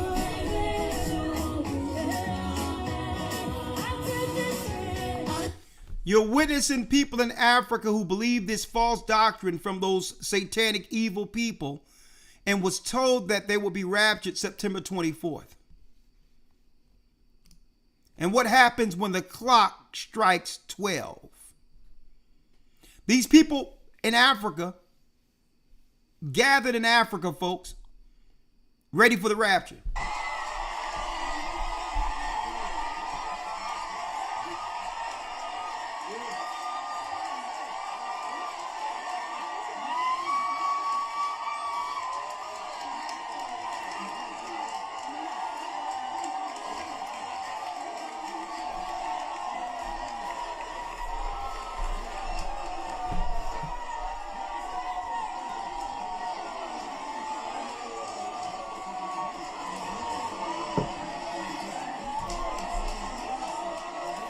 And Elder Lawyer, you know what's sad about this?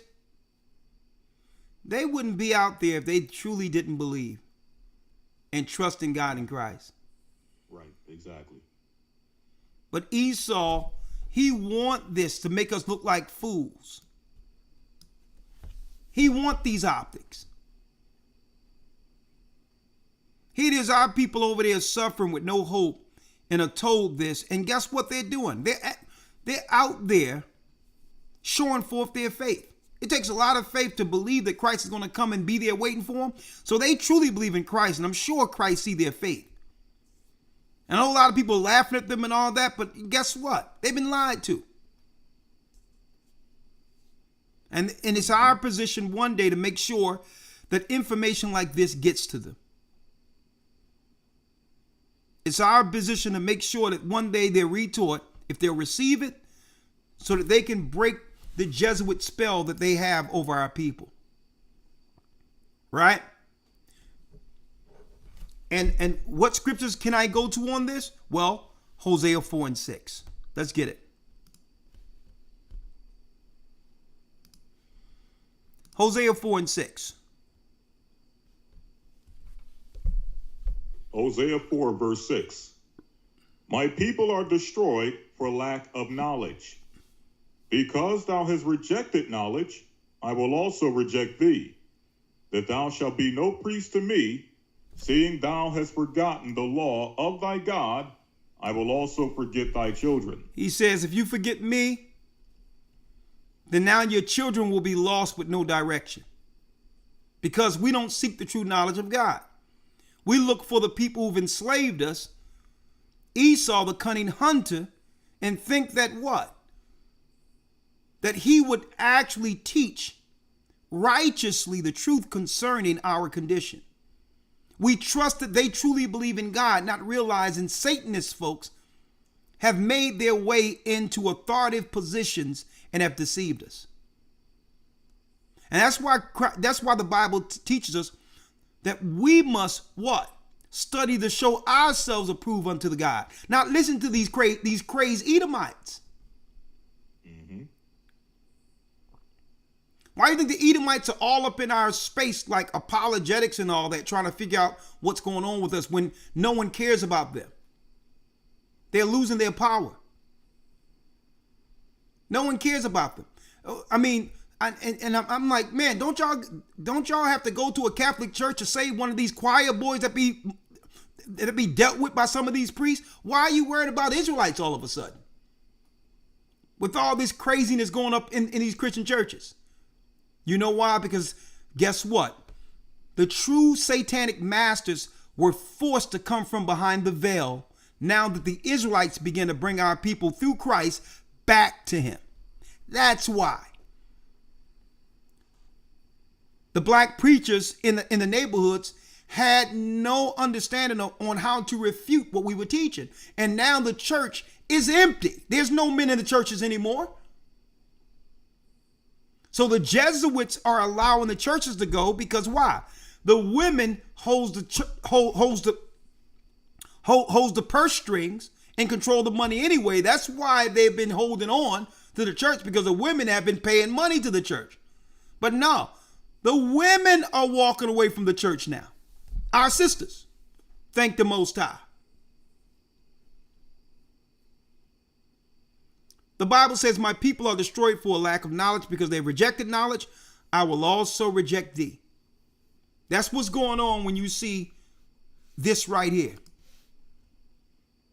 Right? But why are our people destroyed for a lack of knowledge? There's a reason for it. Isaiah 5:13, Elder Lawyer. Isaiah 5:13. Hold on. Let's read it. There's a reason. Let's read it. Isaiah, yes, sir. Isaiah 5:13. Therefore, my people are gone into captivity because they have no knowledge. They have no knowledge. Why? And their honorable men are famished, and their multitude dried up with thirst. That means the teachers who've been entrusted to teach our people the Bible have no knowledge of the Bible. They're famished. They haven't eaten this roll to know what to teach our people. So they have no recourse but to go to Esau, the cunning hunter, to get some level of authority over our people to teach what's coming down from the Jesuits. Our people, these Christian pastors don't really have the knowledge. There's this guy running around calling himself Sweet Daddy in one of these churches. Elder Lawyer, you seen him? No, sir. He's a guy almost 370 where the people have to wheel him to his chair. And they call him Sweet Daddy. Not one scripture being taught at all. And they playing like, matter of fact, let me give you one of these. And you don't see the Jesuits, you don't see the apologetics, you don't see nobody talking about this.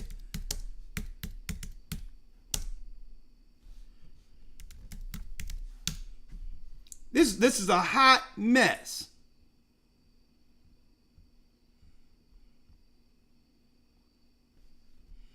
The house of prayer.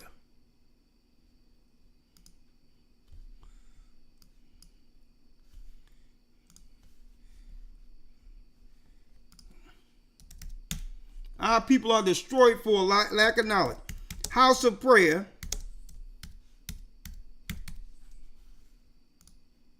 Bishop W. McCullum.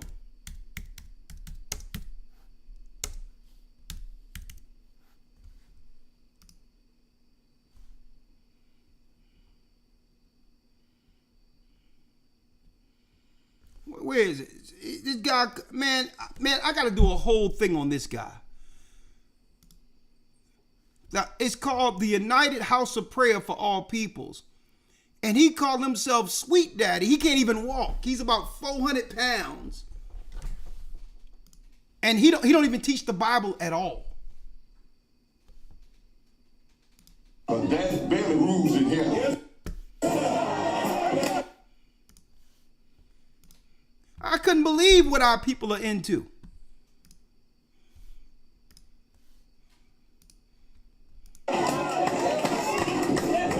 I got the last word. You still love me, don't you? I got the last word. You still love me, don't you? Because I'm a good father. Yes, sir. What in the... Hold on, let me show. Hold on, let me go straight to it. Again, before you have to meet the Lord. Come now. Now, after a while, you're gonna... Want to work your stuff? You have to go so... He said you got to work your stuff, Elder Lawyer. Hold up. Kind of just to absorb this, just soak it all in. You want to work your stuff, you have to go somewhere else outside of here. But Daddy Belly rules in here. Daddy Belly rules in here. I got the last word, and I mean the last one. You still love me, don't you? Because You still love me, don't you? My people are destroyed for a lack of knowledge. We're at the end of the world, and this is what this is what's out there right now. And you don't see nobody trying to stop these churches because these churches are doing exactly what Esau wanted. A place where our people find no truth, no understanding geopolitically to what's really going on prophetically against them, while the army is about to engage our people. And it's sad.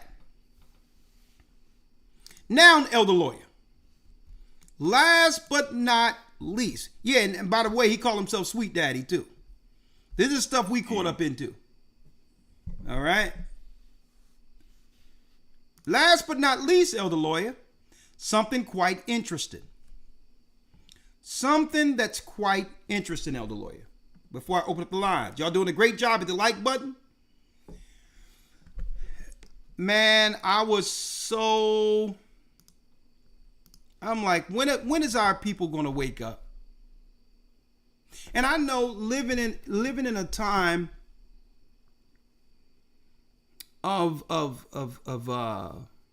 I would say in a time of tribulation where the world is coming after our people, right?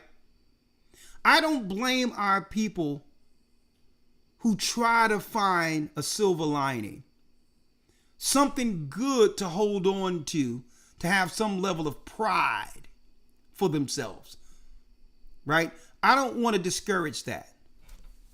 But when I see things like this, I'm like, if only our people understood. Fair use. And this sister mean good, and she feels proud about this. But I'm going to show you another example of Esau's cunningness. Right?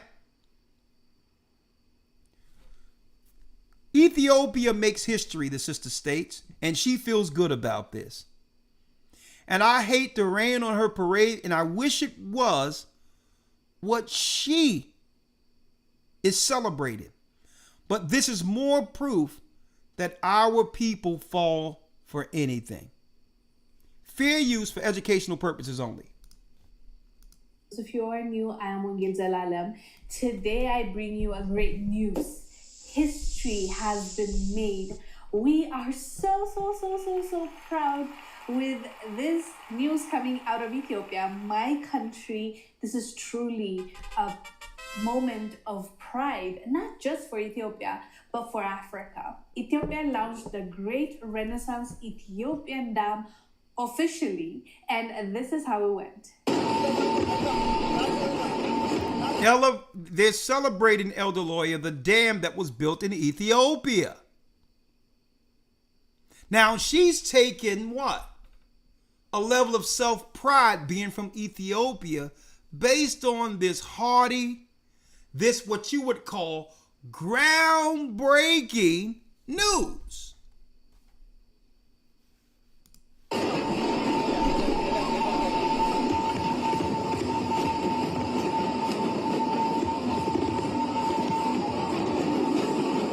Fair use.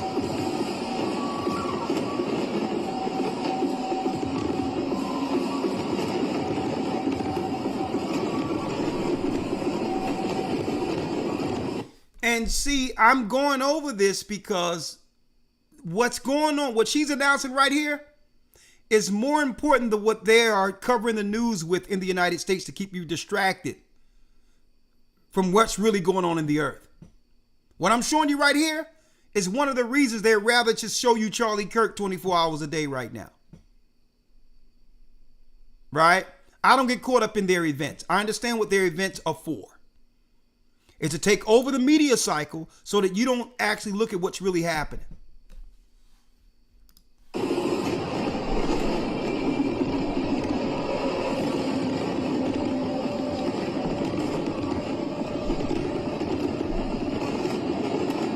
On the banks of the Blue Nile, a new chapter begins, not just for Ethiopia, but for Fair the use. entire Horn of Africa. Water now surges through the turbines of the Grand Ethiopian Renaissance Dam, or GAD, the crown jewel of Ethiopia's energy ambitions and the continent's largest hydroelectricity facility. Built at a cost of $5 billion, the dam now reaches full generating capacity, 5,150 megawatts, enough to power homes, factories, and futures across East Africa. But the moment is as political as it is technical. Standing before a gathering of regional leaders and citizens, Prime Minister Abiy Ahmed directly addressed the two nations Fair use. most concerned, Egypt and Sudan. To our brothers in the downstream, to our Nubian Sudan brothers, and to our Misri Egypt brothers, who are worried out of innocent concerns, Ethiopia built the Renaissance Dam to prosper and to enlighten the region, never to hurt its brothers. I would like to confirm to you in front of the Ethiopian people that we will never retain your fair share of the water at any point. Ethiopia sees the dam not just as infrastructure but as destiny, a unifying national project funded in part by citizens through bonds and donations. It's truly incredible considering how our people had to come together to build this dam. It was not easy, fam. It cost billions of dollars and a lot of back and forth. It almost didn't happen because of all the threats, all of the pushbacks, all of the negativity and naysayers, but it happened. And as an Ethiopian that actually contributed to this dam being built. Actually, not me, okay, to be honest. My parents, when I was in school, This bond and contributing to the Nile Dam started years ago, and Ethiopians came together and contributed and bought bonds and did our best basically to build this dam. It's definitely a national pride for Ethiopians, and as I said, even though I didn't directly contribute, my parents contributed and put my name there, so you can say I did contribute in that way. but I was too young, I was not even in high school when they started collecting money at that time. So yeah, we made it, we did it. And allow me to say this to my Ethiopian people. Lamalla Ethiopian is እንኳን ደስ አለን. And we did it. It is incredible. So we did it. Unfortunate, my people are destroyed for a lack of knowledge. Now, why is this particular video being pushed as a celebration for Ethiopia? Listen to me clearly. If she understood the plans for this dam, she wouldn't be celebrating. Because Esau, being the cunning hunter, is now putting her people, our people in the diaspora that's in Ethiopia, any Ethiopians, into a war they cannot win. And at the end of it, the people who was really behind this dam have no plan into sharing the electricity power and what? The new built Ethiopia with black people.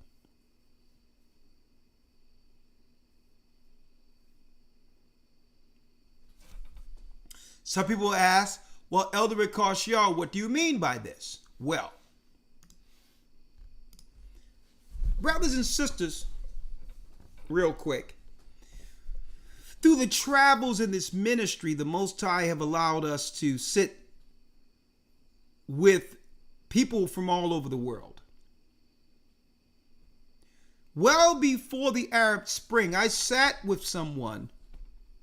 You probably heard me give this story, and I'm going to make it short. In Egypt, who said, right now, Israel is trying to put finances into building a dam in Ethiopia.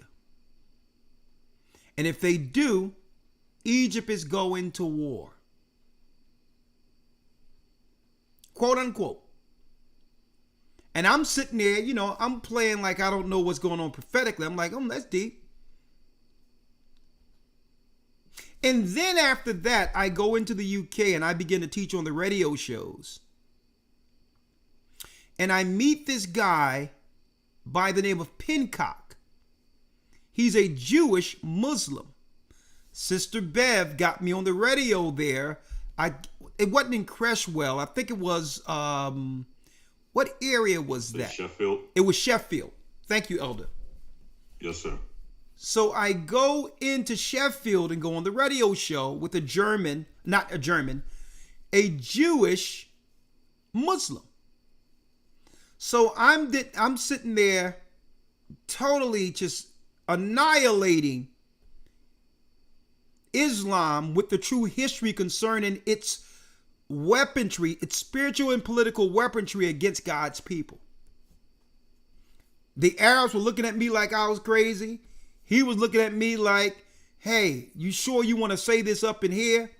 Man, let me tell you, that radio station ain't never been the same since I went on that broadcast in the UK. Afterwards, the Jewish Muslim named Pincock, he was a white guy, an author, mind you. He gave me one of his books. He said, you need to see this, sir. And guess what? The Jew Muslim in England know that we are the Jews of the diaspora who fell in 70 AD. Historian. He knew it. He says, you need to take my book. And I'm like, what? Listen to me, folks. He had no idea that I heard months before I spoke with him that I spoke to someone in Egypt that was talking about Israel financing a dam that will cut off the Nile River. And if the Nile River is cut off, they're going to war. Well, in the midst of his book, he showed me the greater Israel plan that was within his book. I'm going to show you that in a moment, folks. All the areas that the state of Israel, which is a Roman proxy, it's Rome, folks. There's a picture that was in the book, and I so happen to have it, that shows their objective with the greater Israel at the end of all these wars. They want to get all of the boundaries and locations that was promised to our people through Abraham's promise before the second coming of Christ. It took a Jew Muslim to show me this, and it so happens Ethiopia, parts of Ethiopia, is a part of the greater Israel that they would need to take over. But they cannot wipe out the Ethiopians like they're doing in Gaza. So what they're going to do is, through proxy war, they build the Ethiopian dam, make our people the face of it over there, so that now the Egyptians destroy the Ethiopians. See how it works? Ethiopia, listen, let me tell you, Egypt not only have the nuclear bomb, folks, Egypt is the most populated country throughout all of Africa. Hence the reason why Israel dared to go to war against Egypt. But if they can put black people there as a face who listen to the Zionists, then now, by default, Egypt will come against Ethiopia. Now, is that my opinion? No, I read it in, folks, I read the book when he gave it to me in 2000, what, 10?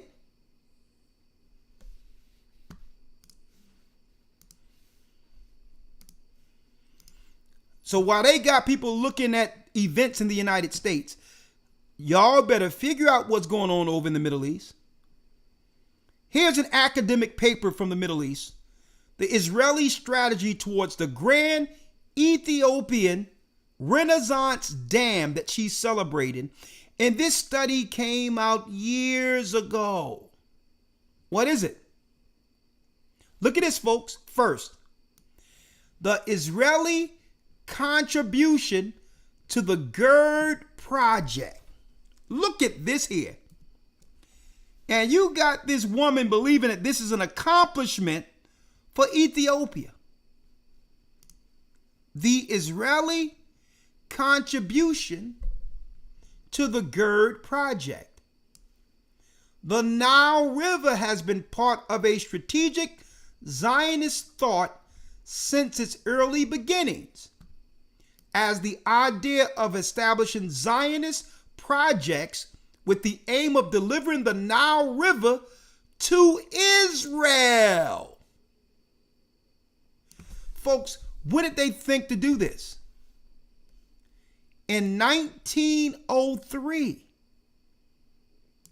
You got this sister here celebrating like it's a win, when they're being used as a doormat to be rolled over.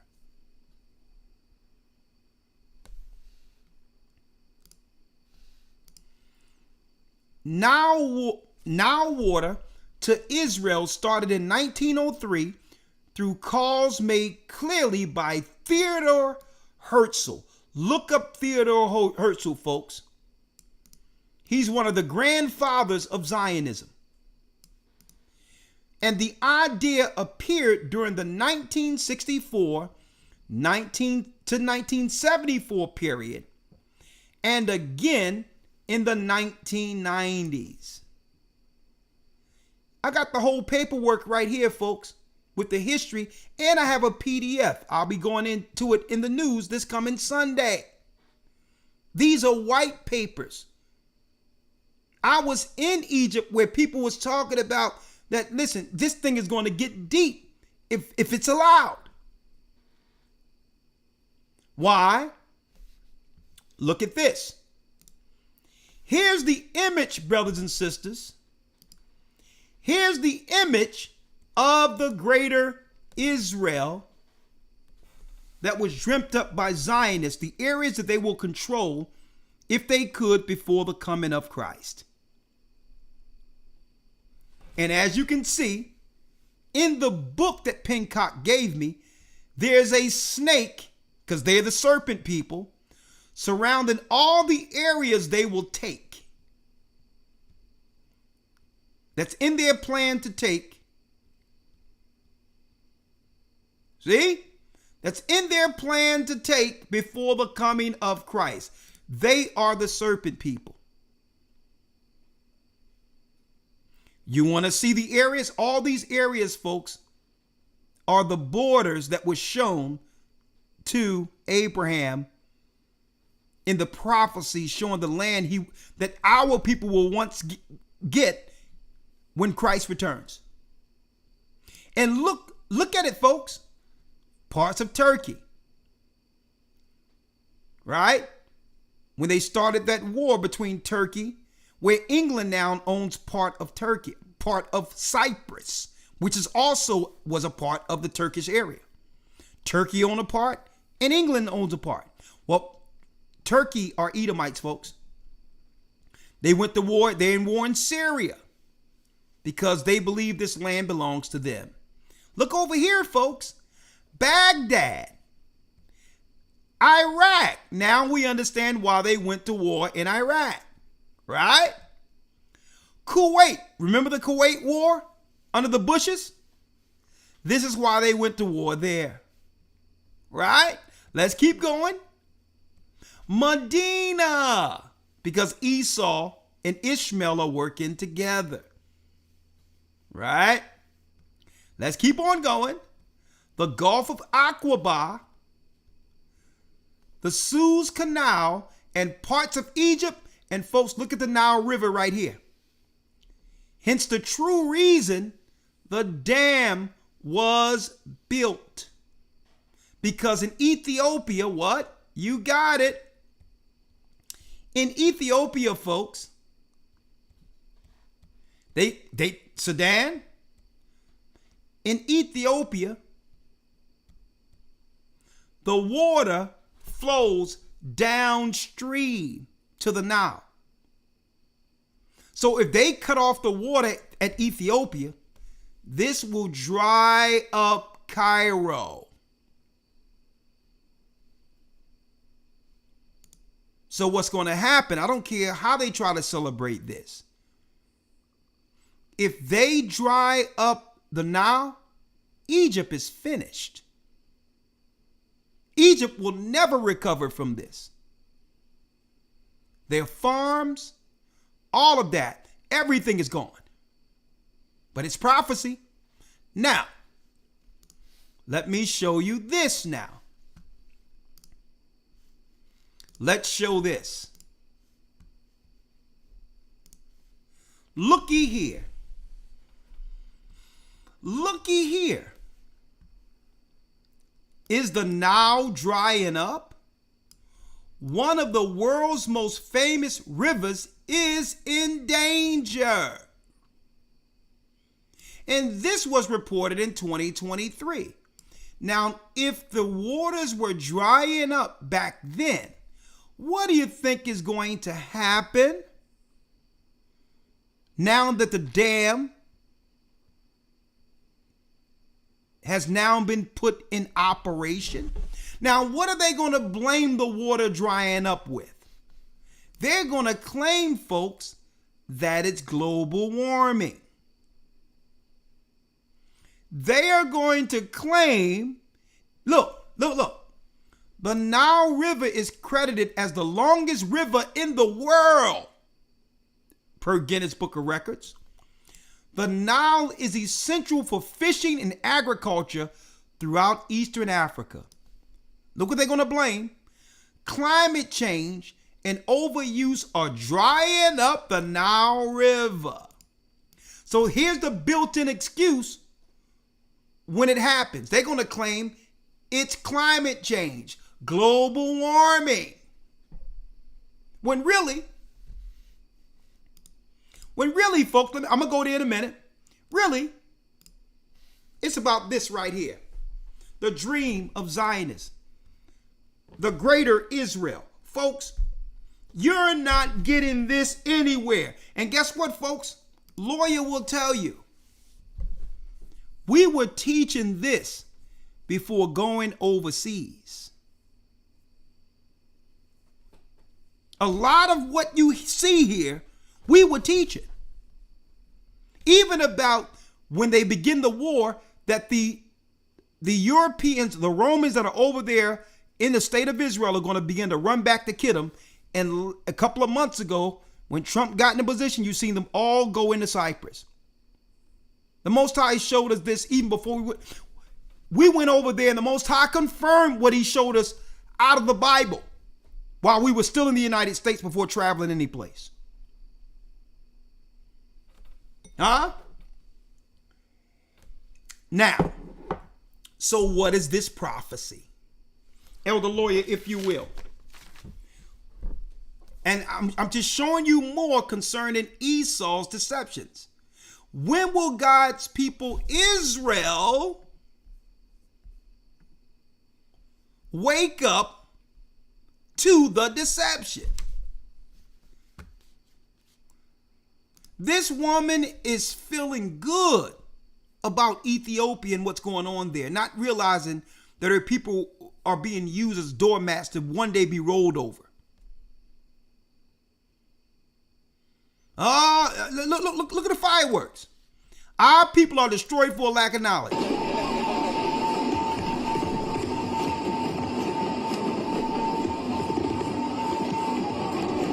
Esau will sit back and allow us to get all the shine. They will allow us to get all the credit.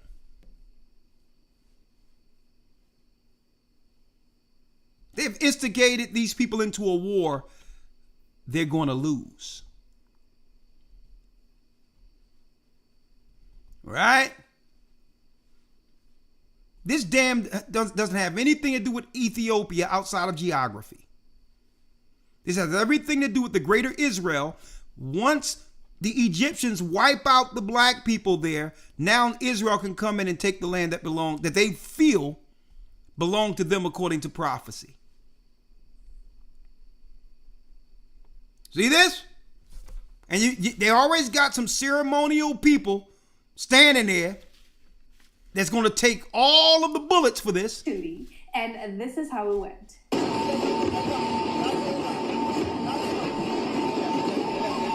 I understand she want to feel good about Ethiopia, but this is what happens when you don't read the Bible. Okay? Elder Lloyd, let's go to Isaiah. Isaiah 19:5.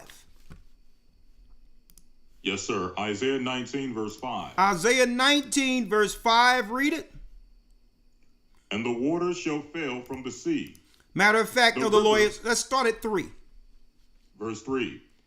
And the spirit of Egypt shall fail. I'm sorry, Elder Lloyd. Let's start at 1. Yes, sir. Verse 1. The burden of Egypt, behold, the Lord rideth upon a swift cloud, and shall come into Egypt. And the idols of Egypt shall be moved at his presence. And the heart of Egypt shall melt in the midst of it. And I will set the Egyptians against the Egyptians, and they shall fight every one against his brother, and every one against his neighbor. City against city, and kingdom against kingdom. Y'all see this, folks? So now they say the Egyptians will fight against their neighbors. So our God has a hand in this, because why? All of these nations were complicit with destroying our people. Read the 3rd verse. Verse 3. And the spirit of Egypt shall fail in the midst thereof, and I will destroy the counsel thereof. And they shall seek to the idols, and to the charmers, and to them that have familiar spirits, and to the wizards. And the Egyptians will I give over into the hand of a cruel lord, and a fierce king shall rule over them, saith the Lord of hosts. Read, and what? And the water shall fail from the sea, and the rivers shall be wasted and dried up. And when it tell you that a fierce king shall rule over them, folks, you have to look at the geography of the people who are financing the dam, who's causing all the trouble over there in the Middle East. It's Esau, the cunning hunter.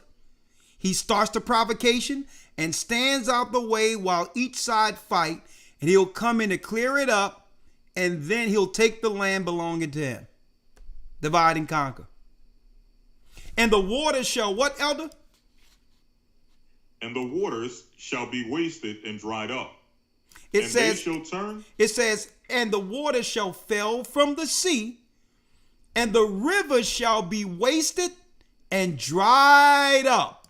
The Nile River, folks. Now you see why they wanted to see what's going on over here and are controlling the media with all these events so that it can just inundate everything so that you don't know what's going on in the world. They need to take over all the media cycle. That's why every other, you're going to see a shooting, you're going to see this, and they're going to try to turn it into more stories as long as they're getting eyeballs so that we don't really understand what's going on prophetically. You're going to be talking about Charlie Kirk, what the bullet did, which way the bullet came, what people feel about the bullet. They're going to have a story after a story. Then it goes to a patsy. Well, what's the guy? What was his ideology? Where was he online? And they'll just keep, as long as you're looking at it, they're going to keep showing it. When I understand what their events are made for. So I said, let me look at what they're doing overseas. Because let me tell you, I'm like, the corporations are putting a lot of money behind this Charlie Kirk promotion. It's on every news cycle. And you know, in the editing rooms, they sit in a circle and say, this is what we need to talk about. Right? So when the corporations begin to fund these stories because they're on the news like nothing else is important, something is going on over there prophetically that we need to know about. Right? And the water shall fail from the sea. Read. And the river shall be wasted and dried up. And the river shall be wasted and dried up. Hey, Elder Lawyer, let's celebrate. Hey, let's talk about it. Hello fam, welcome back to my channel. For those of you who are new, I am Wangil Zalalam. Today I bring you a great news. History has been made. We are so proud with this news coming out of Ethiopia, my country. This is truly a moment of pride, not just for Ethiopia, but for Africa. Ethiopia launched the Great Renaissance. Let me tell you, boy, Esau is saying behind the scene, I'm your daddy. Carry my water, start my wars, and at the end of the day, then when you're lower in population, we'll come up with our army to clean up after the carnage. See? Joel, the 3rd chapter, Elder Lawyer.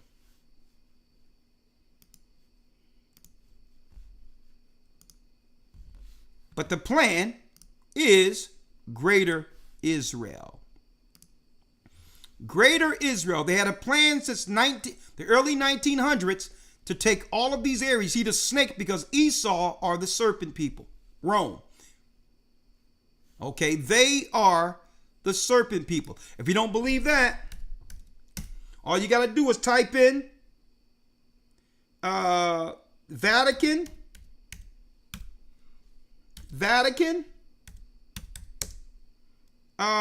audience. Let me get it. Audience hall. Right? Snake. Vatican audience hall, snake. I wonder why the Vaticans, right? That's right, folks. The audience hall of the Vatican looks like a snake where the Pope is. Huh?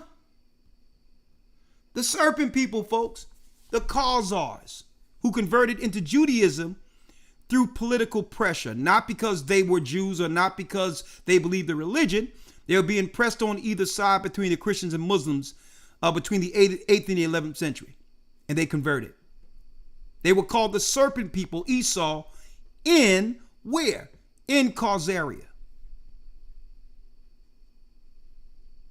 Huh? The serpent people. The serpent we read of in the 10 horns in the book of Revelation, the 12th chapter, that's made out of 10 countries, 10 nations, which is the EU today, Rome, Edomites. That's who's in Israel today, Edomites. Huh? Now, what preacher of God is going to be preaching and speaking from this particular position? And then when you look from this particular, when you go back here, it looks like the gates of hell where the thieves are. Huh? Oh yeah, y'all getting we laying it thick on here tonight, aren't we? Huh? Elder Lawyer, let's go to Joel, the 3rd chapter. What we see in here. These people are crazy.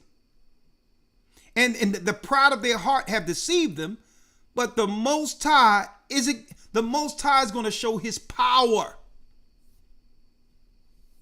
Once he put his foot down on them, it's coming. Right? Let's go to Joel, the 3rd chapter, if you will, Elder Lawyer. I'm going to show you what that dam will lead to. And remember, you heard this on the day that most people who didn't read the Bible thought the rapture would happen. September 24th, 2025. Right? Elder Lawyer, let's go to Joel 3rd chapter and let's see what's really going on here spiritually, prophetically. Yes, sir. Joel 3:1. Yeah. For behold, in those days and in that time, when I shall bring again the captivity of Judah and Jerusalem, I will also gather all nations and will bring them down into the valley of Jehoshaphat. And I will plead with them there for my people and for my heritage Israel, whom they have scattered among the nations and parted my land. So, brothers and sisters, he's bringing all the nations together in the valley of decision and bringing them into the war.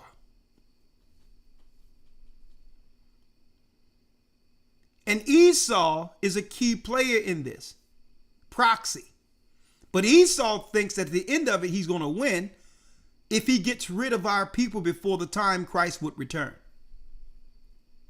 So Esau can't stop the prophecies. He's in a race before Christ returns.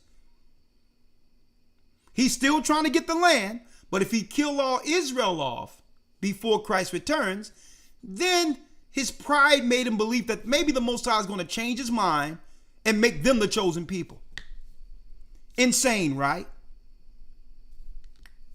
That's what they believe. Right? Elder Lloyd, let's go to Ezekiel.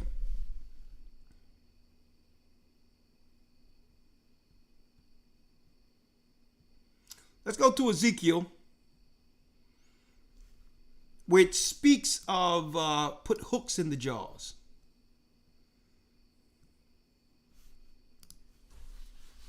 Right? Yes, sir. The book of Ezekiel, chapter 38 and 1. Ezekiel 38, verse 1. Right? Hold on. Let me get it. Let's read it.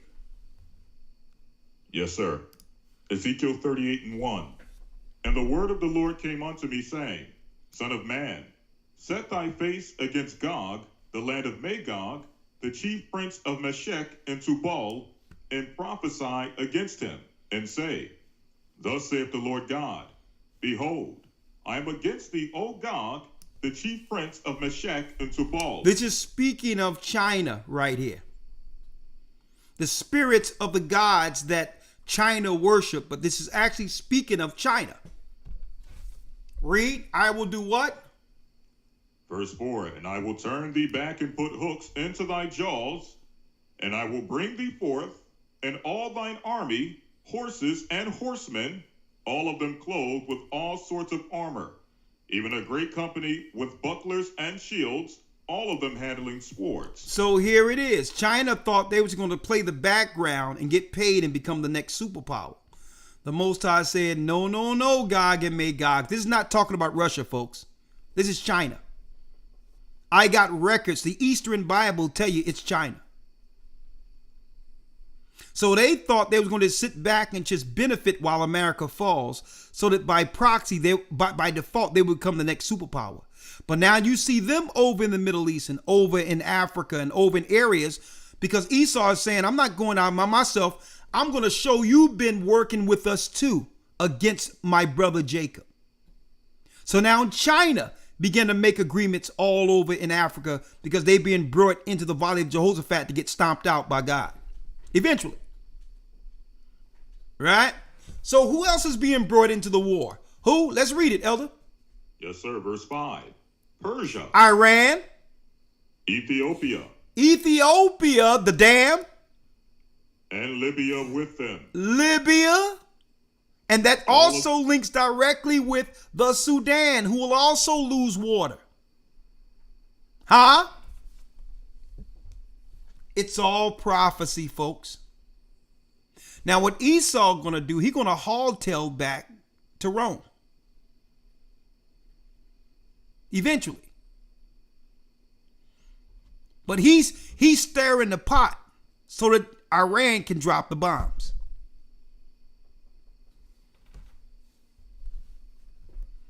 Persia, Ethiopia, Libya. So now Esau, all the nations he conspired are fighting against one another. And now Esau by default will say, well, okay, since we instigated this, but they started fighting one another, by default, we'll just rule this world under the New World Order going forward. That agreement for all Gentiles to rule equally has now ended. So that's why Esau ran around creating all these fires. So that he would turn all the nations against one another. But eventually it's the Most High using all of this to weaken the armies of the earth before Christ returns. You'll never hear it quantified and put into a package like you're hearing tonight. Now, when you see things going on in the Middle East, you have the knowledge according to the Bible what's going down. Stop looking at some of these events out there that's just taking over the media cycle so that you don't know what's going on concerning our God in Christ and prophecy. Persia, Ethiopia, and Libya, and all of them with shields and helmets. Go on. Verse 6. Gomer and all his bands. The house of Togarmah of the north quarters and all his bands, and many people with thee. Be thou prepared and prepare for thyself, thou and all thy company are assembled unto thee. And be thou a guard unto them. And be thou a guard unto them. What are we talking about? The battle in which all the Gentiles come against each other, and that weakens the armies of the earth before Christ's return. You're hearing it right here. Now that dam have come on, the same time Trump is positioned, you forget about it, because when that dam when the Nile start drying up, Egypt is coming into war, folks. It's for their very existence. And they said this well over 15 years ago. They said hey, this happens, we going to war. And Israel is saying, okay, y'all can go to war if y'all would like. Y'all can go to war if y'all like. You know, just get the Ethiopians out of the way so we don't have this negative PR internationally like we do with Gaza. So we'll let Egypt take care of our dirty work there. And at the end, it'll be Esau benefiting from the dam. See how it works? See how it works? There's no plans for black people to enjoy the power and water that comes from that dam. Okay.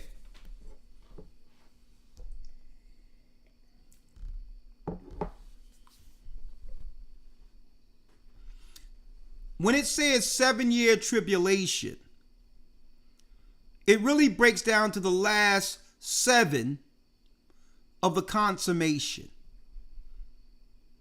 It's not saying there's a 7-year tribulation. We've been under tribulation since our people lost Jerusalem. We've been in a tribulation. The last 7 years is just the end of it.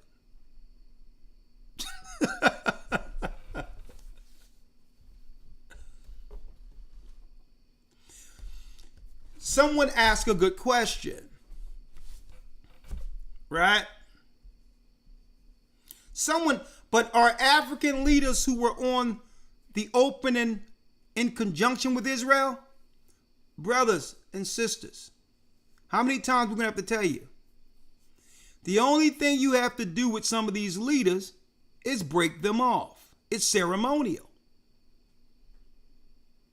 The people that they have celebrating in these countries that look like us have been put in place by America, by the Zionists, as front people, the same way they fronted America, Barack Obama. There's no leader that's going to be in Africa resisting unless no.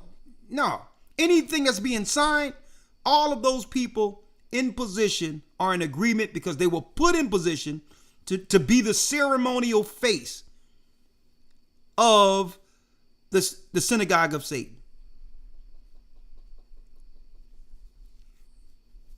See that? So it's not that they are in agreement with it. They wouldn't have the position if they didn't agree with it before they were given the position. Right? Like we had a pastor that I grew up with who came on this very same broadcast who said there was this Democrat Jewish guy who came to him and said that if he agreed to sign a pact that promotes transgenderism in schools, in the public schools, that pastor would have the city council position. He came on his broadcast and said it. But he said, if you don't sign the pact first, we're going to give it to this gay guy who lives in Houston. And he will pay for him to come over here, and he will have the position here in Philadelphia. He came on his program. The pastor said, well, I can't do that. I can't compromise my morals. I've been raised in Philadelphia, and I'm here to serve my Philadelphia constituencies. Now they got a gay guy they brought in from Houston in city council instead of a pastor who was going to stand against transgenderism. They brought the gay black dude into Philadelphia. He became a Philadelphian, and now he's on city council within Philadelphia right now. So if you want to know about these politicians, they must sign pacts before they're given these positions.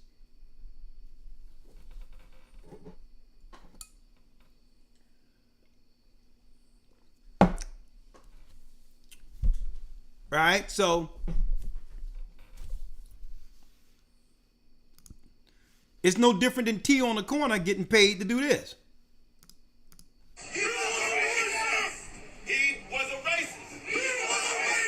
Trying to the demo nuts trying to stir people up about Charlie Kirk. Another Black Lives Matter production trying to get black people out there to say something about this man. Listen, if it happened like they said it is, and I don't listen to anything I see on the news, white on white crime, we have nothing to do with any of this. I'd rather figure out what's going on with the water, the Nile River drying up. And I'd rather really try to figure out what's going on with that, right? And the greater Israel, who they said they would take all these areas before the coming of Christ, being the firstborn, who is Edom, all right? Now, Elder Lawyer, something interesting I wanted to show real quick before I open up the lines is this. A lot of people don't know, and I'm going to be showing this color in the Bible in the academy. The Palazzi Trinzi Palace that was built by our people, blacks, in Italy. A lot of the Moors were our people too in Spain. The majority of them were Israelites.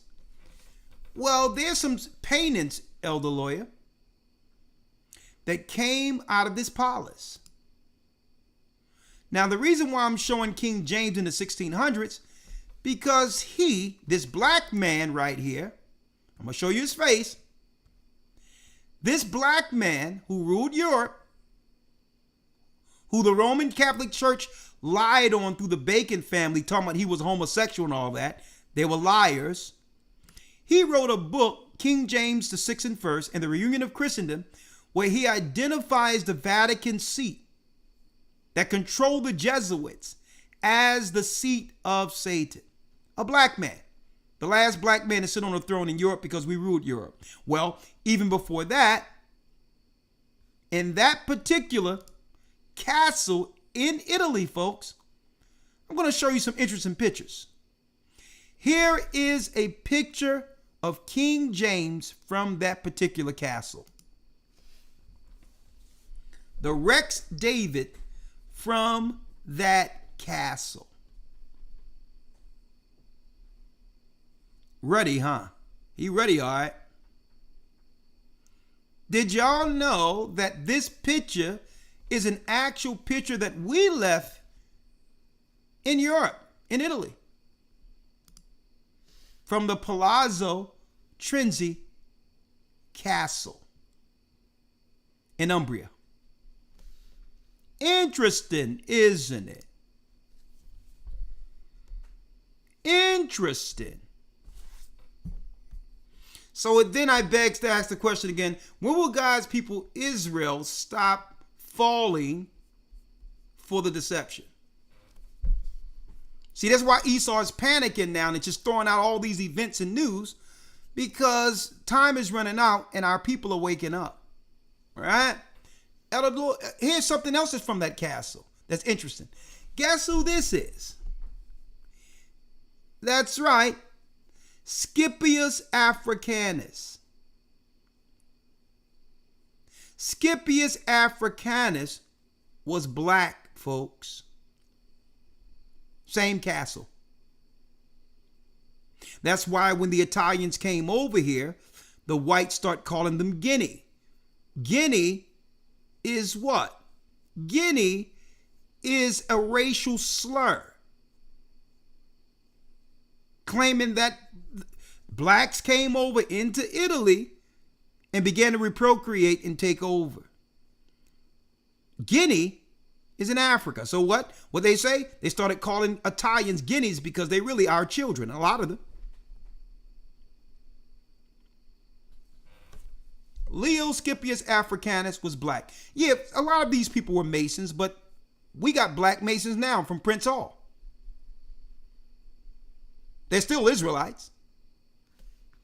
But why is Esau obsessed with just changing everything to white? That's why they call it the Renaissance period, rebirth. We're going to lie and say that we were all the great people, generals and masterminds behind everything, when really God always brought forth the spirit of ingenuity, intelligence, and all of that through the children of Israel throughout history. Esau could not have done anything if it wasn't for us. Huh? Yeah. So I thought I would just share a little bit of that with y'all. Right? So, if y'all want to come on in, the water's fine. There will be no rapture. And hey, after a broadcast like this with much information, hey, there's not much I can say right now. But what I can do is open it up so you can come on in if you have something to say, right? So, this is what we're going to do. Again, for those who missed it, the Hebrew and Bible Academy, week 4, who is Edom? If you think today was something, come in this coming Sunday, and it's gonna blow you away. All right? It's gonna blow you away. We're gonna have Damon Wilson coming on in week 6. The one who played Lamont from Sanford and Son, the great iconic series that my mother, my father, we all grew up to love. He will be coming on. He have a book on certain prophecies, and we're going to talk. He want to talk about what? He's going to speak on his predictions on what he thinks to come compared to when we were coming up. How close are we? And is there anything that he's seen that he didn't know would happen based on some of his predictions from the past? Like, are we progressing faster than he even thought? Well, I'm going to ask those questions and more in our academy. We're going to bring him in for an hour to catch up with Damon Wilson. Week 9, we're bringing in Elder Aurea, who will be speaking on gut health, brain food, and the connection between the two. We clear our diets up, and guess what? You'll begin to think clearer. Right? Food is medicine. And Elder Aurea are going to come in week 9 for that. And last week of the academy, we're going to bring in Elder Ramar, who's going to be speaking on health. He's going to be speaking on health. He's doing his own health tinctures. We're doing everything to pivot, knowing that soon, we're not going to be able to take what they're giving us as so-called remedies. Some of this stuff they're giving us is doing more harm than good. So now we have to get into herbs. We have to get into what the Most High made to keep us healthy. And Elder Ramar, week 12, is going to discuss some of those things with us. And you can be a part of this academy. We're only in week 4. If you go to historytimes.org to enroll. If you do so, we'll make sure you receive all you missed for the last 3 weeks to catch up by Sunday, okay? That means news, Hebrew, as well as lesson. All right? So, now that we have that, we're going to try to break this down because there's a lot we want to talk about. And I'm going to talk about everything outside of Charlie Kirk. I could care less about any of that stuff. We're in the Bible right now. And we're not trying to deal with events and all these other things to stoke racial tension. They got the armies there, and they're waiting for one of our people to act up out of their mind, so to use the armies they have in place. So the demo nuts are now coming out with these people hollering against Charlie Kirk, trying to use it as a racial narrative, and our people do not fall for it. Okay? It's nonsense. All of it. Take care of your families, follow the law, statutes, and commandments of God, and do not get provoked to go out to march or nothing. Don't do none of that crap. Okay? They could care less about you. The demo nuts are losing their numbers, and they're trying to pull the old let me do the George Floyd thing to see if we can get some more votes. No. Since you brought in the illegals and the non-documented, have them go out there for you. Okay? You want to do something for God's people that you know built this country? Look at what you gave the Jews and match that and give it to the tribe of Judah who built this country. How about that?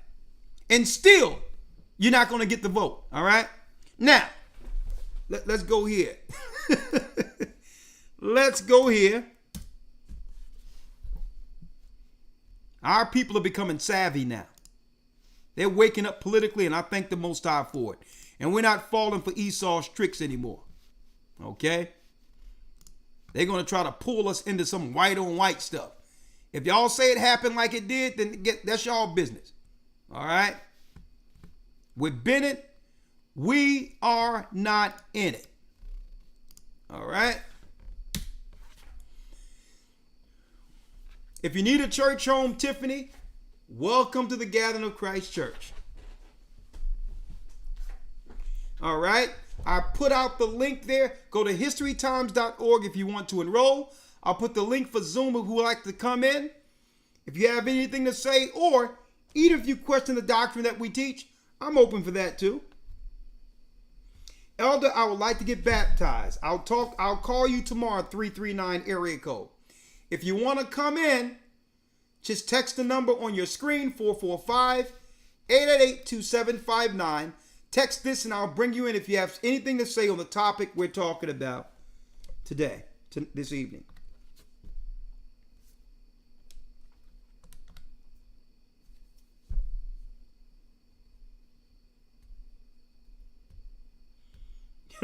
Someone says, Elder Lawyer, there's a Bass Pro Shop is where you can get dare urine if you need it. All right. For those who don't know, we're talking about Esau being the cunning hunter. How they go get some deer urine and go run into the woods to attract a female deer. You know, hey, you got to get it how you can get it, right?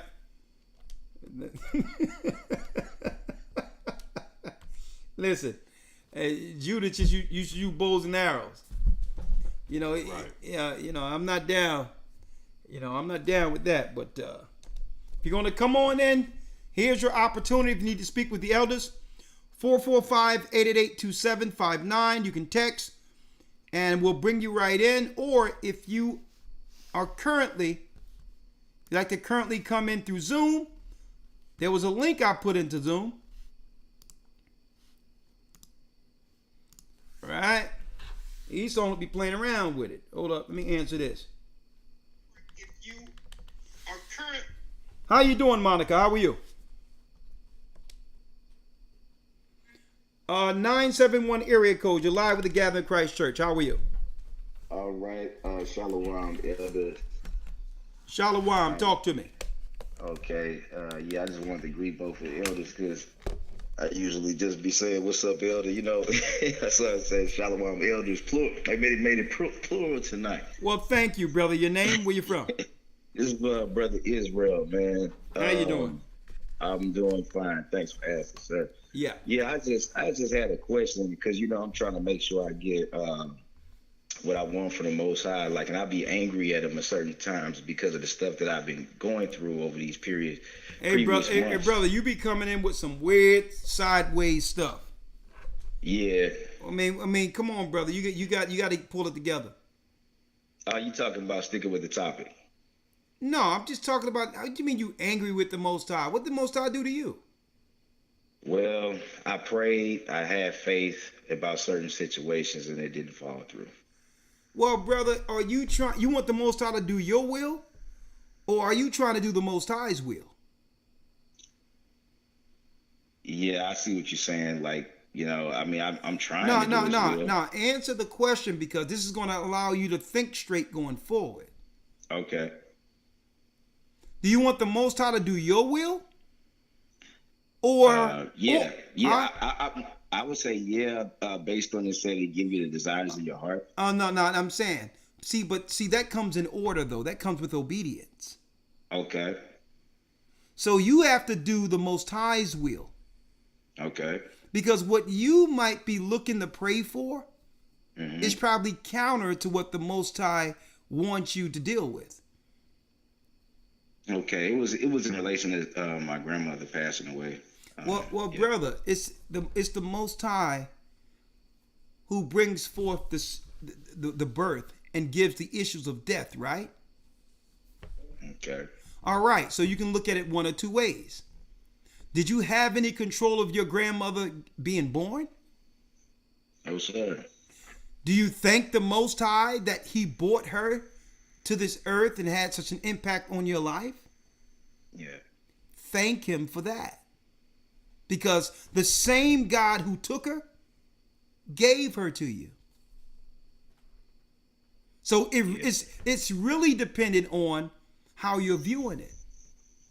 Okay. You know how much I did to try to keep my mother alive? I almost scorched the whole earth trying to keep her alive. Right. But I had to deal with the realization that the Most High gave her to me. The Most High had her here. If it wasn't for her, I wouldn't be here. So it's Him who gives forth the issue of death. So now I got to appreciate the God who gave my mother to me. Right. Who nurtured me to be the man I've become. Okay. And I'm not going to get mad at the Most High because He took the same spirit He sent.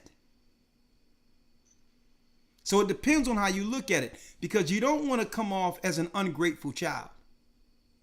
Okay. And that's what you're sounding like, right?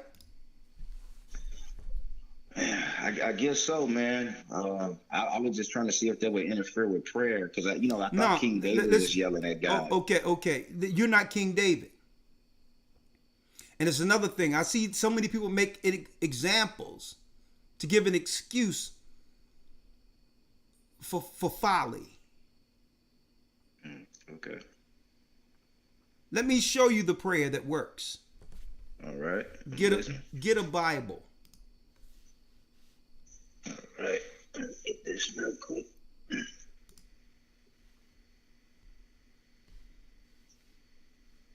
All right. Trying to hold back tears. No, don't worry about it, brother. And you know what, brother? You got my deepest condolences.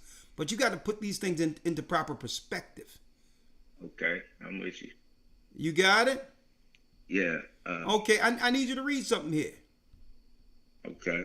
Right?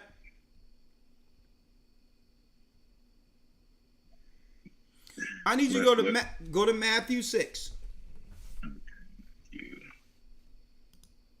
6, KJV. All right, I'm there. This is your prayer. Right? Start at the 6th verse. All right, take heed that ye do not your own. Hey, brother, I don't know what's going on with your phone right now. The prayer started and you started sounding like you underwater now. What happened? That's my tears putting me underwater. Hold up.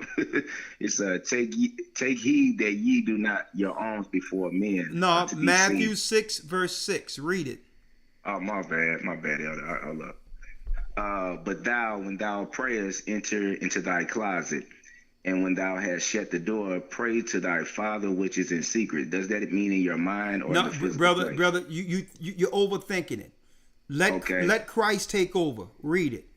All right. But thou, When thou prayest, enter into thy closet, and when thou hast shut thy door, pray to thy Father which is in secret, and thy Father which seeth thee in secret shall reward thee openly. Keep on going. But when ye pray, use not vain repetitions, as the heathen do, for they think that they shall be heard for their much speaking. So if you pray, it's telling you, young man, the Most High heard you. Okay. Right? Okay. You can't pray for something the Most High doesn't want. And when it's time for him to take a person, a soul he sent, there's no control over that. So understand the Most High heard you. Right? Right. Yeah. Finish reading. Okay. But not ye therefore, be not ye therefore like unto them, for your Father knoweth what things ye have need of before ye ask him. So the Most High knew before you prayed what you wanted. But you have to understand, when the Most High want to call the people, his children, home, he called his children home. Okay. Right? Read on. So this is what you have to worry about now. This is you living on earth now. Read. Okay. After this manner, therefore pray ye, our Father which art in heaven, hallowed be thy name. Thy kingdom come, thy will be done on earth as it is in heaven. Stop right there. Because see, you're reading so quick, you're missing it. Okay. When it says thy kingdom come, who kingdom have to come? His or yours? His. Thy will be done in earth. Whose will? His or yours? His. It's in your prayer every day, brother. Even Christ, he sat before the Father in the Garden of Gethsemane and stated, Father, let this cup pass me. Right. But if it be thy will, let thy will be done. Okay. The same way we pray for our loved one. Lord, right, so listen. Lord, I love my family. I love my mama. I love my papa. If it be your will, give me more time with them. Right. But if it be thy will, let thy will be done. That's why it says, thy kingdom come, thy will be done. Lord, allow your will to be done. And I'll understand it. Because you know more than me. Read. Okay, as it is in heaven, give us this day our daily bread. Stop right there. Did you eat today? Physically or with the word? What's a daily bread? I believe it's referring to the Bible right there, right? Oh, no. You overthink everything, young man. You got to relax your mind. Bread is bread. Did you get a sandwich today? Yeah. So let's deal with everything literal. Everything is not metaphorical and deep. Okay. Let's deal with the simplicity of Christ. Like I say, you overthink. I don't know how you did. Listen, I don't know how you get through a day without driving yourself mad. You overthink everything. Give us this day our what? Daily bread. So did the Most High make sure whatever's going on that you ate today? Yeah. Was that prayer answered? I didn't pray for it, but I believe it was given. I guess I'm overthinking again. But the whole thing is, we don't really think on the things the Most High actually bless us with regularly through our prayer. There's people that are starving all over the earth, and you got a full belly. Right. Instead of finding ways to get mad at the Most High, what about thanking him? Right. Okay. All right, brother. I'm going to pray for you. You have a great night. Don't ever tell me you got mad at the Most High again, because that's a fight you can't win. Shalom. Shalom.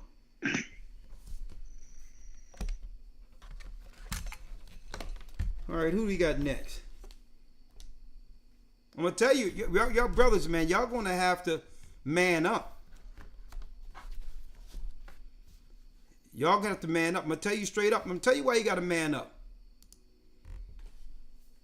Women are seeking men to lead them. And if you're emotionally unstable and are all caught up in your emotions, the woman is going to be like, hold up, I'm the emotional one in this relationship. Okay, you're going to have to man up. You can't have two in the house like that. So men got to man up. Because I'm going to tell you, if you're operating like that, it's hard to satisfy people like that, because everything you do, they're going to look at it as an issue. Why are you doing this? Why are you doing that? And one be like, hold up. Why are you? A man is supposed to be stoic, strong. And not to say that there's not emotional times, but everything can't be a problem.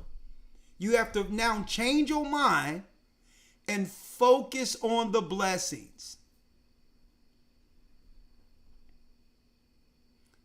Focus on the blessings.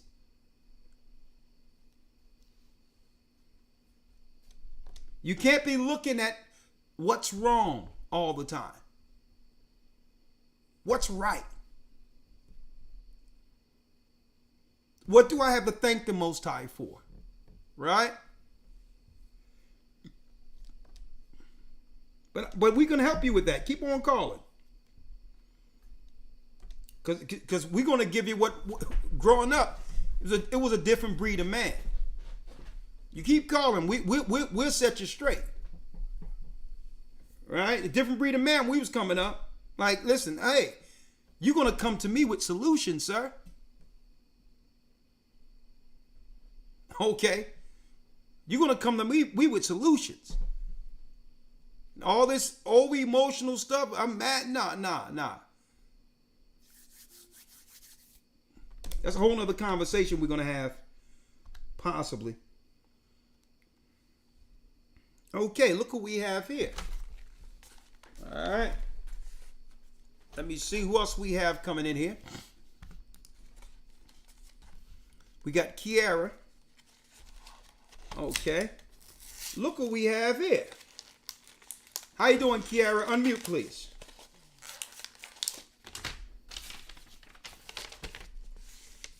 Unmute, Kiara.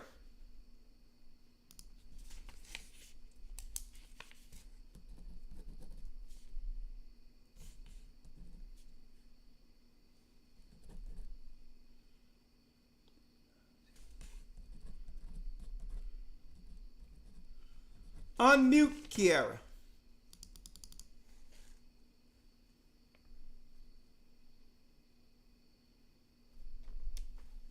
You got Kiara.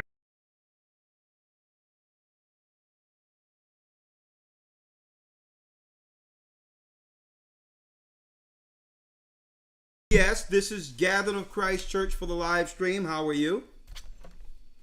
Oh, yeah. Hi. My name is Carlos. Am I talking to Elder Rakam? Yes, you are talking to Elder Ricard. How are you? Oh, yeah, I'm fine. Sorry. I didn't know how this worked. I've been meaning to make contact for quite a while, but kind of got busy. Your name? So, okay, yeah, sorry. My bad. My name is Carlos. I'm sorry, I just got excited for a moment. Okay. So, yeah, my name is Carlos. It's all right, Brother Carlos. Where you from? Okay, how to say, I'm right now in Mexico. I was living in Veracruz, currently traveling, and yeah. Traveling what? Military? Story. What are you traveling around for? No, definitely with family, visiting. With family. Where you from? Yeah, from Veracruz. Veracruz, Mexico. You from Mexico? Are you Issachar? No, I'm Judah. Judah. You a Judah that's floating around in Mexico. Why? Long story, brother. So yeah, it's yeah. But anyway, what's the reason for your call? Oh yeah. I just have been meaning to ask for a breakdown on Sirach. What is it? 43 verse 6. Because I'm trying to get a better understanding as far as the I'd say calendar of Enoch. Okay, you know, saying, the Enochian calendar. Oh, okay. What 43 and 6? Yeah, 43 and 6 about the moon. It says the moon is a Okay, sign for what seasons, but what book? What book? Yes, the book of Sirach or Ecclesiasticus, chapter 43, verse 6. Ecclesiasticus. If I'm All not right. mistaken. Okay, all right. Let me get it. Great question. Great question. All right.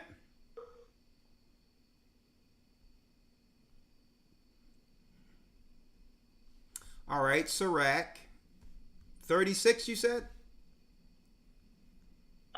No, I think I meant 43 verse and 6. 43 verse 6.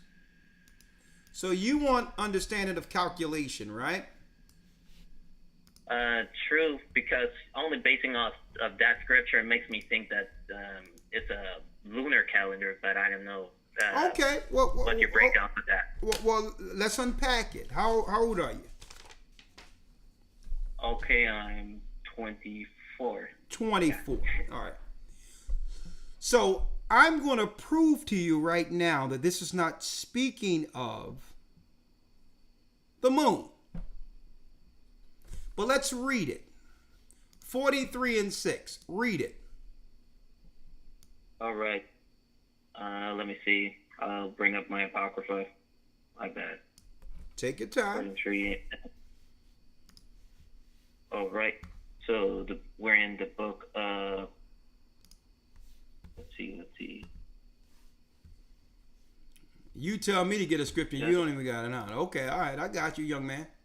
But it's okay. Oh, yeah. Sirach 43, verse 6, he says, he made the moon also to serve in her seasons for a declaration of times and a sign of the world. And verse 7 says, from the moon is the sign of feast, a light that decreaseth in her perfection. And the third verse says, the month is called after her name, increasing wonderfully in her changing, being an instrument of the armies above, shining in the firmament of heaven. Okay, let me show you that it's not speaking of the moon only. All right.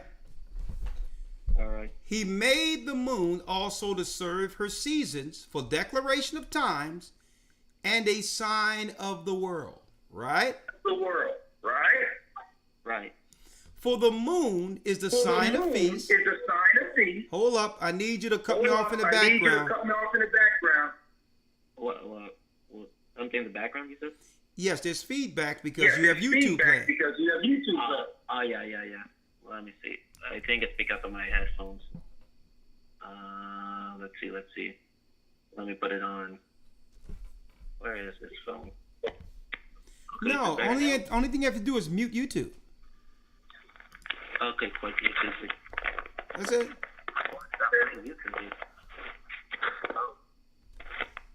Lord have mercy, man. Y'all make for bad broadcasting. You are yeah, my bad. Yeah, you're supposed to make sure, brother. Lord have mercy. Okay. Do me a favor. Take me off any speaker, brother. Take me off any speaker right now, please. Yeah. I mean, I don't have any speakers. It's only my phone. So why is it feeding back? Do you have YouTube playing? No. I only got a phone app. Okay, it's fine right now. It's fine right now.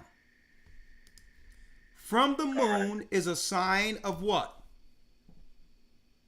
Okay, of seasons. Can you read it, please? Let's see. Yeah, my bad. So, from the moon is the sign of feast. Let me read it. Sirach 43 and 6. He made the moon also to serve in her season for a declaration of times and a sign of the world. From moon is the sign of feast, a light that decreaseth in her perfection. Right? Right. The month is called after her name, correct? Correct. Increasing wonderfully in her changing, being an instrument of the armies above, shining in the firmament of heaven, correct? Correct. Now, all of this is 100% correct. But it's not telling you to calculate time of the year using the moon. How do you know this? This is how you know this. Okay. Right? Right. Listen to me clearly. How many days are in a lunar year? Last time we checked, 354. No. No? No. 300 and what? 354? 354. I thought you said 364. No, I meant to say 354. 354. Yes. So if it's 354s in a lunar year, where are the other 10 days?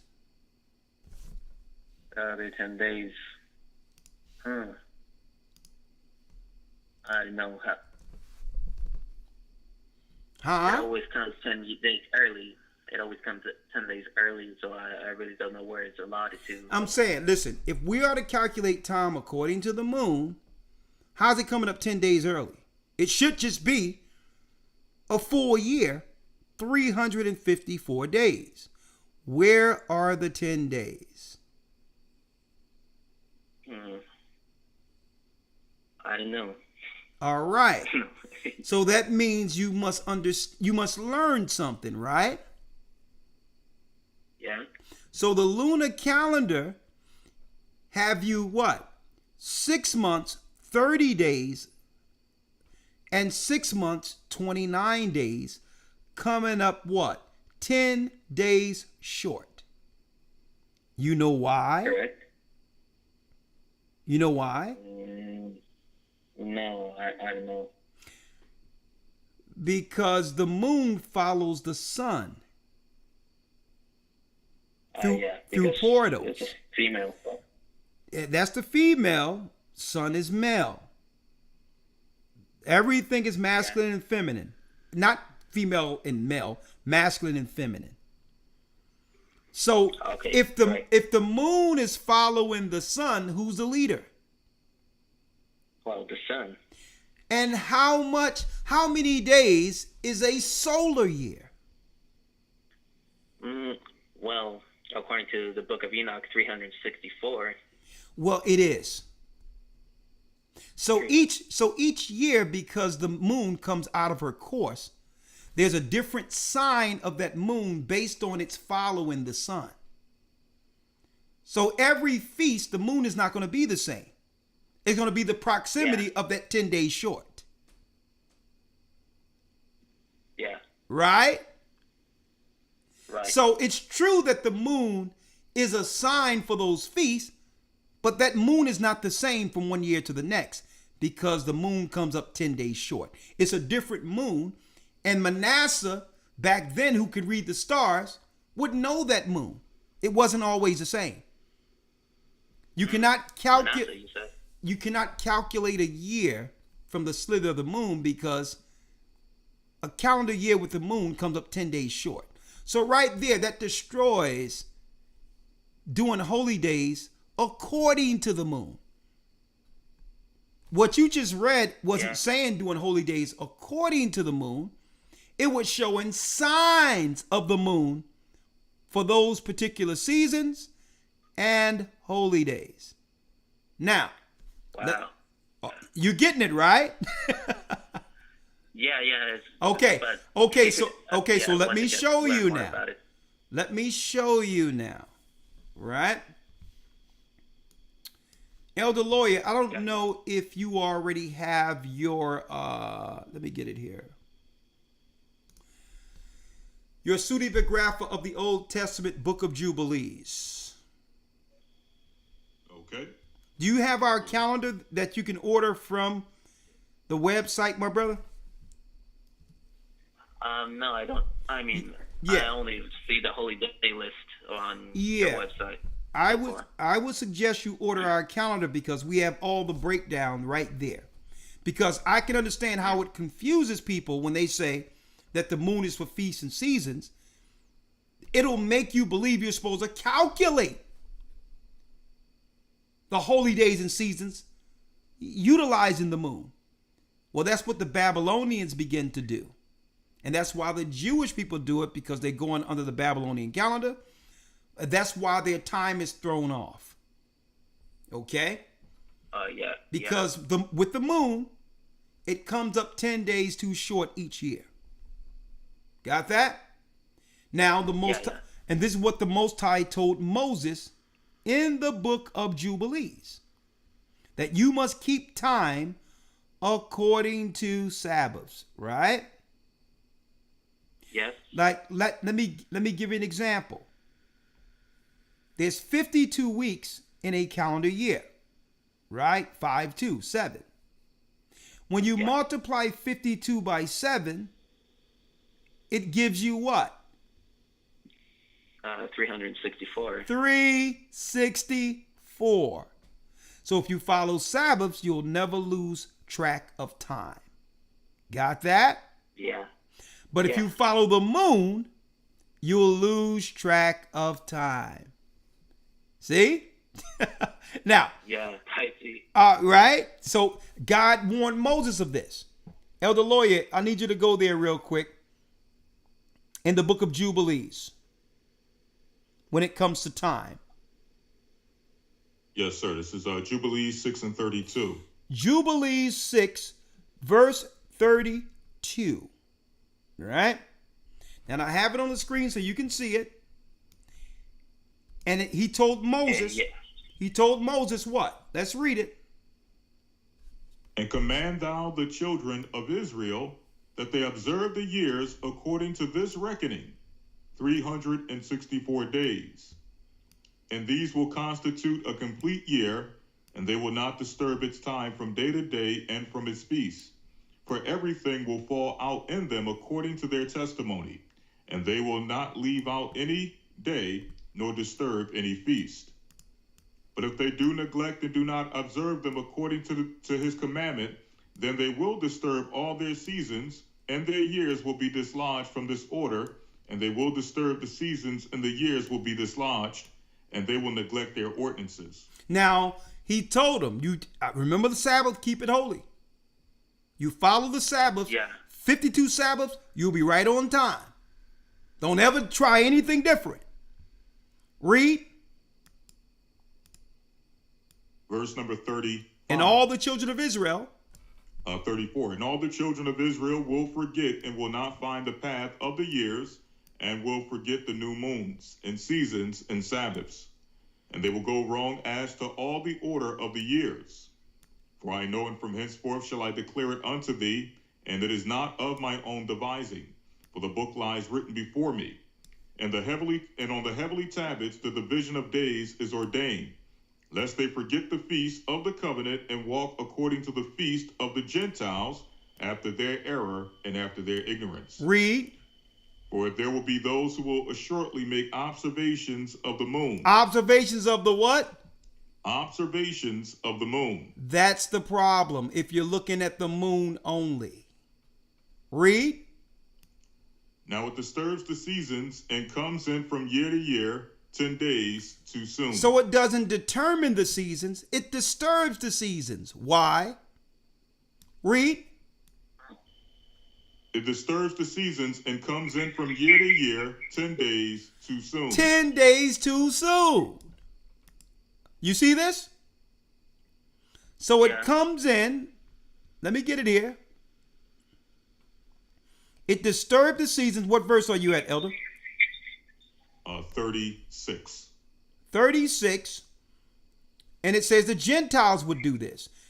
It what? And it comes in 10 days too soon. 354. All you got to do is go online and ask how many days in a lunar year. 354. Then I ask, well, okay, how do you get 365? How you get 365 in the United States and do leap years to try to compensate for not following God? Yeah, right? So anybody that know common math can tell you that you cannot follow the holy days according to the moon only. Even your watch, well, the old watches, you cannot keep time with one dial on the clock. The moon works in conjunction following the sun to keep time. Now, it says right here, the mistake of the Gentiles is doing what? Let's read it again. 36. For there will be those who will assuredly make observations of the moon. Observations of the moon. How it disturbs the seasons and comes in from year to year, 10 days too soon. 10 days too soon. Read. For this reason the years will come upon them when they will disturb the order and make an abominable day the day of testimony. Like the Jewish people are doing, talking about Rosh Hashanah. It is not Rosh Hashanah. Yeah. And this is why every year their Passover isn't at a fixed time each year. The Passover every year is on a Sabbath, Friday sundown. This is why every year you see these Hebrews, every different day of the week, they doing Passover. When the Passover is every Sabbath, it comes in every year at the same time, Friday sundown. Yeah. Read on. Okay, yeah. And an unclean day of feast day, and they will confound all the days, the holy with the unclean, and the unclean day with the holy. For they will go wrong as to the months and Sabbaths and feasts and jubilees. And jubilees. So, brother, what you're reading in Sirach isn't wrong. But you don't have the perspective that the fact that you're looking at the moon only. That's the mistake. Every year, year for those holy days, the moon is different based on that 10-day approximate that's left off. So the moon is not the same for the Passover from year to year. Okay? Now you got intercalary days. Intercalary days divide the seasons. You got 360 days and 4 intercalary days, which is the change of season that the Bible calls new months. That has nothing to do with the moon. It has everything to do with a separation between seasons according to the 364 calculation. You got 30, 30, 31. You got 30, 30, 31. Spring. 30, 30, 31. That extra one, that spring becomes what? Summer. 30, 30, 31. Fall. 30, 30, 31. That 31, that first intercalary, that becomes winter. And then the cycle continues and continues according to Sabbaths. Yeah, what's your question? Yeah. Thank you for the breakdown. I just really wanted to say, now that I have a better understanding as to what that verse means, how can the moon be used with this calendar? Because it is meant for signs.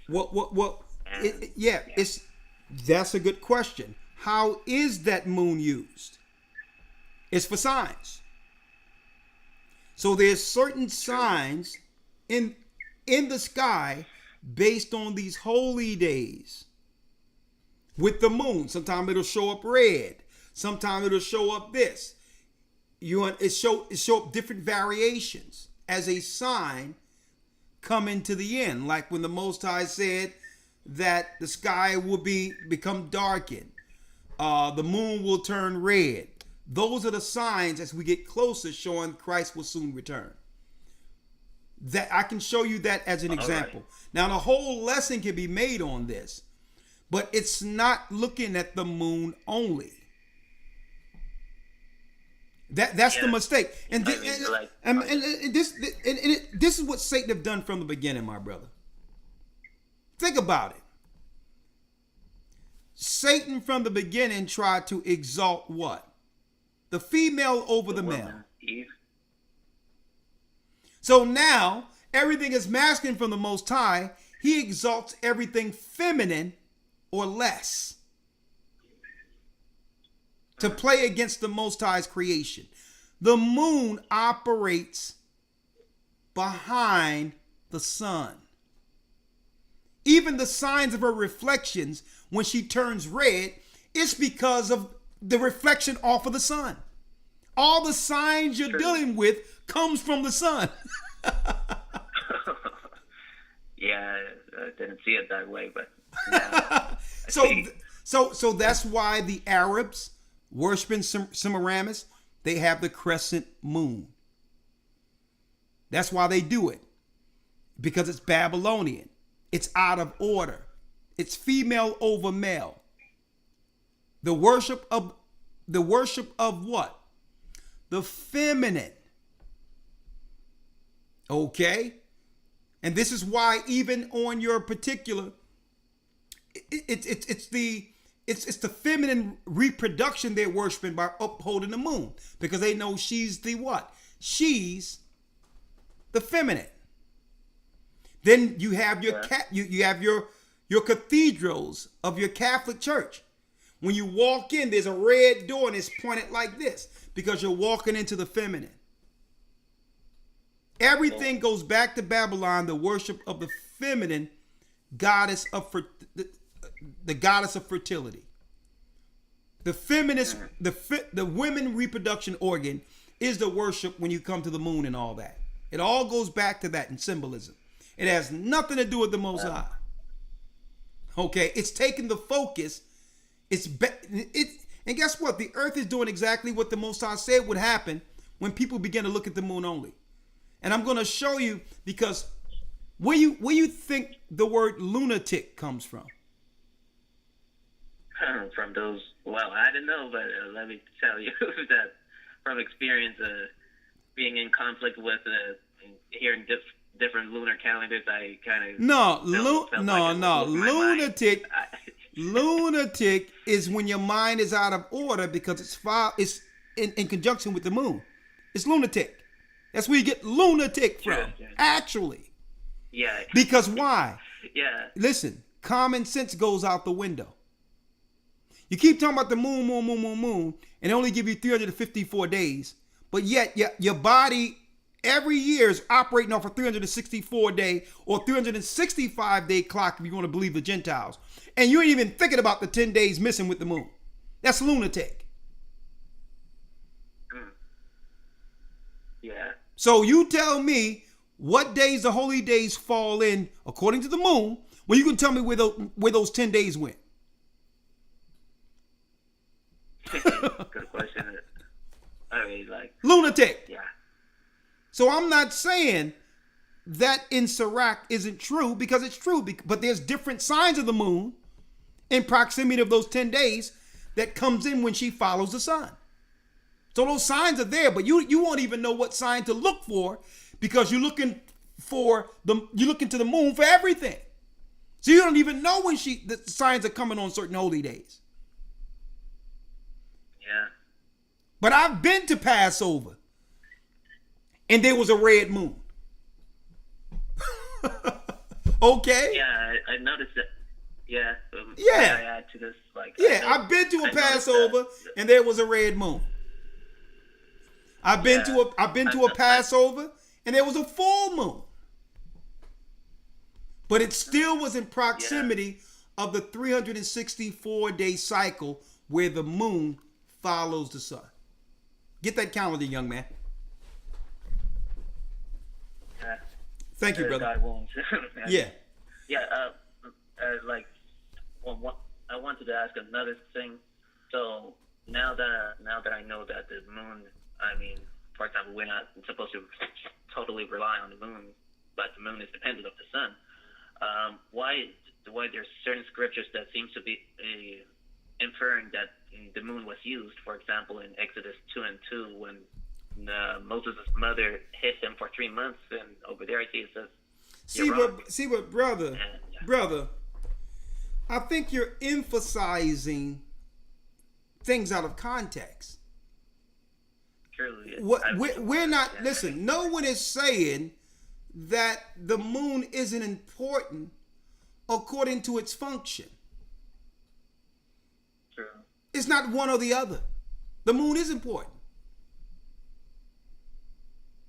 But you cannot use it to keep time according to the years, because it's 354 days in a calendar lunar year. That's lunatic. So the moon is used for what it's used for. We're not saying it's useless. But now you got to put the moon in its proper context with it following the moon. And guess what? If you took your time to just focus on the sun like this, you'll be surprised how many scriptures that highlights the sun. When the Most High had it where the sun stood still so that we can actually win a war coming out in the wilderness. And it's written in the book of Joshua when the Most High had the sun stand still, which means the moon stood still too, so that we have enough light to win a war. So it depends on what you want to focus on. Just if you were to look up moon, yeah, the moon is important, but it's not one against the other. All right? The moon is important. Yeah. But it's not used to calculate holy days. It's not used to calculate Sabbaths. Common sense would tell you that, because it comes up 10 days short. Yeah. Okay. I'm starting to understand the bigger picture. Just I also came across like other sources, and just only wanted to get a better understanding on. Well, I hope that helps, brother. I don't care. But listen, the fact that we're actually just talking about following the holy days, not knowing how to calculate it outside of the pagan holidays, is a step in the right direction. You have to realize, young man, I once, decades ago, followed the moon because the Most High didn't give us this information back then. So we would go to the Jewish calendar to follow it, because that's the most we had to understand it. Only to find out that the Jewish holy days are Babylonian too, and have nothing to do with the holy days written of in the Bible. So saying you're going to follow the Passover and all of that is a step in the right direction. But understand, what the Jewish people are doing is Babylonian, and it's one of the reasons we went into captivity following it. Now the Most High is putting us back on proper time, starting with Sabbaths. All right? And that's why we have that calendar. Get that calendar. Yeah. It'll be wrapped up in a bow for you. All right? All right. Yeah. All right. Thank you. Thank God, and I'll praise the Most High God. Thank you, Elder Lawyer. And I meant to say Elder Raka and Elder Lawyer, for taking your time to take my questions, and God willing. All day. And let me tell you, it's futile debating some of these people online, because they're too proud to say they're wrong. And let me tell you this, the reason why, listen, and one thing that I can say for sure why the Most High have carried and brought this ministry to what it is, we were never at a point in which we were going to hold on to something that was wrong. Once the Most High showed us better and gave us correct information, we would go before the people and correct it. Right? So these brothers out there are too proud, but they'll switch it up, but they won't announce that they went against it at first. They'll announce it as if it's some new revelation, but won't admit that they were going against our church when we were trying to show them better years before they begin to present it. The example, since 2000, 2-3, even well before YouTube and all that, the Lord showed me a long time ago. Even before that, 2002, the Most High showed me that the South Pacific, the people in South Pacific, according to the scriptures, Deuteronomy 33 and Genesis, and in the book of Genesis 49, that the people from South Pacific, the Fijis, Hawaiians, and all that, were Israelites. Right? And I put that online. When I got on YouTube, I put it online for everybody. And those same groups were attacking me, saying, no, they were Japheth. And then, out of nowhere, a couple of years ago, IUIC tells everyone that South Pacific Islanders are Israelites from the tribe of Naphtali. When they were against it when we were teaching it. Yeah. Right? So again, if they get a chance to look at this, what we're teaching right now, they'll put away the moon because they'll know it comes in 10 days short. And eventually they'll do the same thing they did with the South Pacific teaching that we were teaching before. Yeah. A matter of fact, 2009, we put out the Star of Moloch and told people it's not the Star of David. They were all coming against us again, coming against us, even though we had proof we gave the proof that it's a Star of Moloch and it's a Jewish symbol for child sacrifice. It had nothing to do with our people, and they fought us against that initially. You had IUIC and others with the Star of David on. We got pushback. Yeah. We got pushback from them. But next thing you know, quietly, Tahar from GMS and Nathaniel, who was with another bigger guy at that time, stopped wearing the Star of David. Wow. But they never came back and said, brothers, I'm sorry about that. I'm sorry about pushing back on that. Right? Mm. And this is one of many situations. One of many situations. Baptism. We told them, unless you get baptized, you cannot enter the name of the Most High.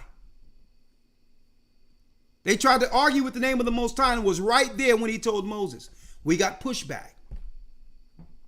Instead of them seeing the name and going with it, and they was calling him Yahweh at the time. And that's IUIC. They was calling him Yahweh. Instead of just taking the name that they were learning through the church and putting down Yahweh, they just said nobody knows the name of the Most High and following the law is more important than it. Really? I didn't know that. See?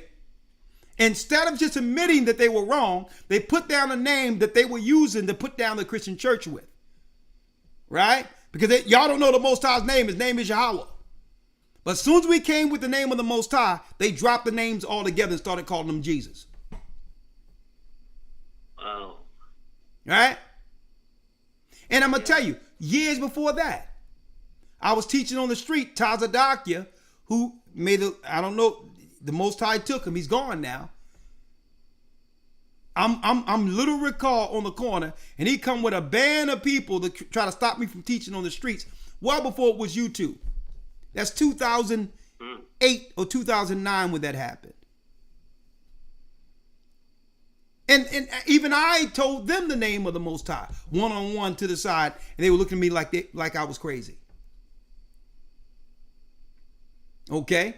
So again, one thing about truth, brother, I'm going to tell you this.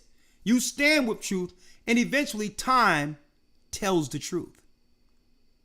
And one thing no man of the Most High can ever be is so close into a doctrine where it stops you from seeing the Most High and Christ.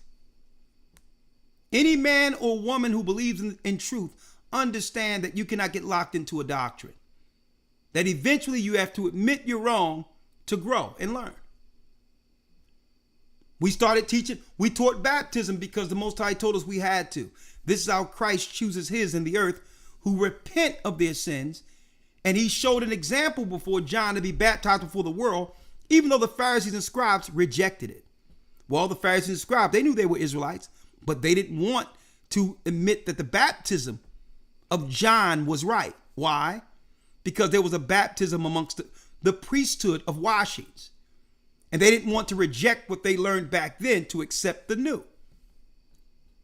The way these Israelites reject baptism. They're trying to say it's done away with. Well, why did Christ do it? And if he did it, and if you claim you're Christ, you claim you're in Christ, why would you reject it if you're not an antichrist? See? But instead of them just putting the baptism all together and follow Christ, because you can't say you're united in Christ and reject the baptism. When people come to them because we're baptizing, they'll say, well, we'll do it if you want to. You don't have to, but if you want to join us, we'll do it for you. Okay? Okay. You talk about your congregation. Sorry, I got lost for the No, what I'm saying is, brother, listen to me. Everything they're teaching, I was teaching with them. Just as they want to they want to stay in their pride and not realize and recognize that a lot of what we've been teaching is from Christ. We don't care about membership. We don't care about how many people join. No, it's them choosing Christ's kingdom, but their pride won't allow them to accept it because in their mind, they'll think, well, the people heard this first over there with the Gathering of Christ Church. Instead of saying, you know what? Let me get on board with this because it's Christ's doctrine, regardless of Gathering of Christ Church, so our people can have the truth, and one day that truth can unite us under Christ's doctrine. That's why I pointed that out. So they always look at me, they always see this church as this rogue Israelite group that want to do things differently. Not realizing everything that we're teaching is from Christ. And we'll never teach anything that's incorrect. And if we find that we're teaching something incorrect, we'll tell the people and correct it. The holy days they're following are incorrect. The names they're using are incorrect. If they deny the baptism, they will not make it into the kingdom of heaven because they'll stop up the kingdom of heaven for those who will go in where they're not entering themselves. And I'll end it there. Okay. My brother. Thank God and thank you, Elder Rakah. Shalom. Shalom. Yeah. I look forward towards the next meeting, God willing. Most High willing. All right. Well, brother, get in the academy, brother. You got a sharp mind. Let us, through the Spirit of Christ, help shape your path. You won't regret it. All right? Yeah. Excellent call. Bless you. So many things to learn. Oh, brother, hey, just take one thing at a time. Shalom. Learn one thing at a time. You're good, young man. You'll be good. Shalom. All right.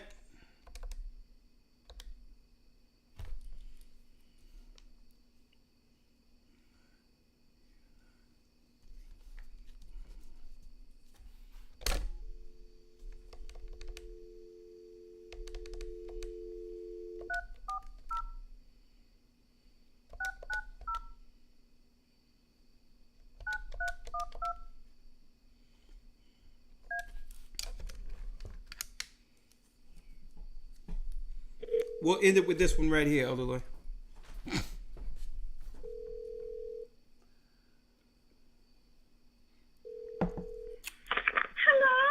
Hello. What's going on, young lady? Sunshine. I wanted Shalom. I just wanted to say hello because I've seen you in the message. Would you like to say anything on this before we pack up tonight? Oh yes, elders, yes I do. Wow.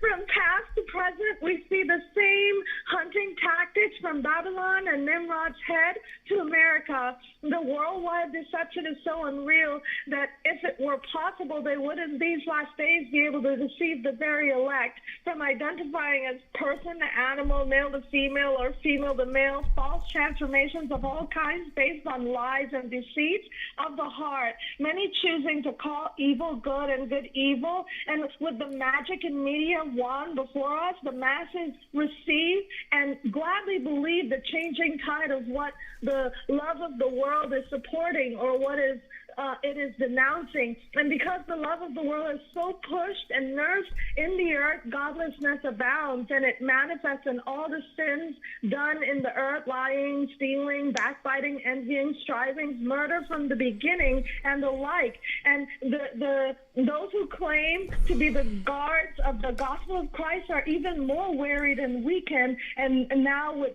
broken spirits and false doctrines pushed upon them for years and failed before them. Those who have been continually bamboozled or desirous to hear smooth things and not right things are primed towards the road to accept disillusionment and non-belief and even nihilism, with no courage, no fight in them left, and readiness to welcome in the new phase and the new age of Satan fully realized. But even though Esau is a cunning hunter and continues to hunt the whole world, inhabitants of earth and sea, particularly the children of Israel, who we are, and he who lets will let until he does so no more. The sins of Esau continue to mount up to the heavens, but the righteous also knows of the season of the hunter and the fisher, and unless repented, those who continue to do and follow the evil will ultimately be taken away in the floods of the lies that they set for us to swallow up the righteous by grace. But those who seek righteousness, who have always followed Christ according to the word, listen to him, will not be moved and will not be fooled. By grace also, those who flock are the flock of the Most High's pasture, who are men, are teachers who ground us. Come on, you got to wrap it up. You got to wrap it up. And so we seek after spiritual and not earthly things, and will correct course, and the first shall be last, and the last shall be first. We see prophecy before our eyes, and a highest will be done on earth. All praise be to the Most High. And that's all I wanted to say. Bless you, bless you, bless you. Bless you. All I wanted to say. Bless you. All right. Bless you. Shalom. Okay. Bless you. Sunshine is still smiling. Kiara, I'm going to bring you in 1 second. Crash and Phantom. So are these brothers Jewish? We are not Jewish. We don't wish we were anything. We're the children of Israel. We're the tribe of Judah. We're the people that you see and read about in the Bible.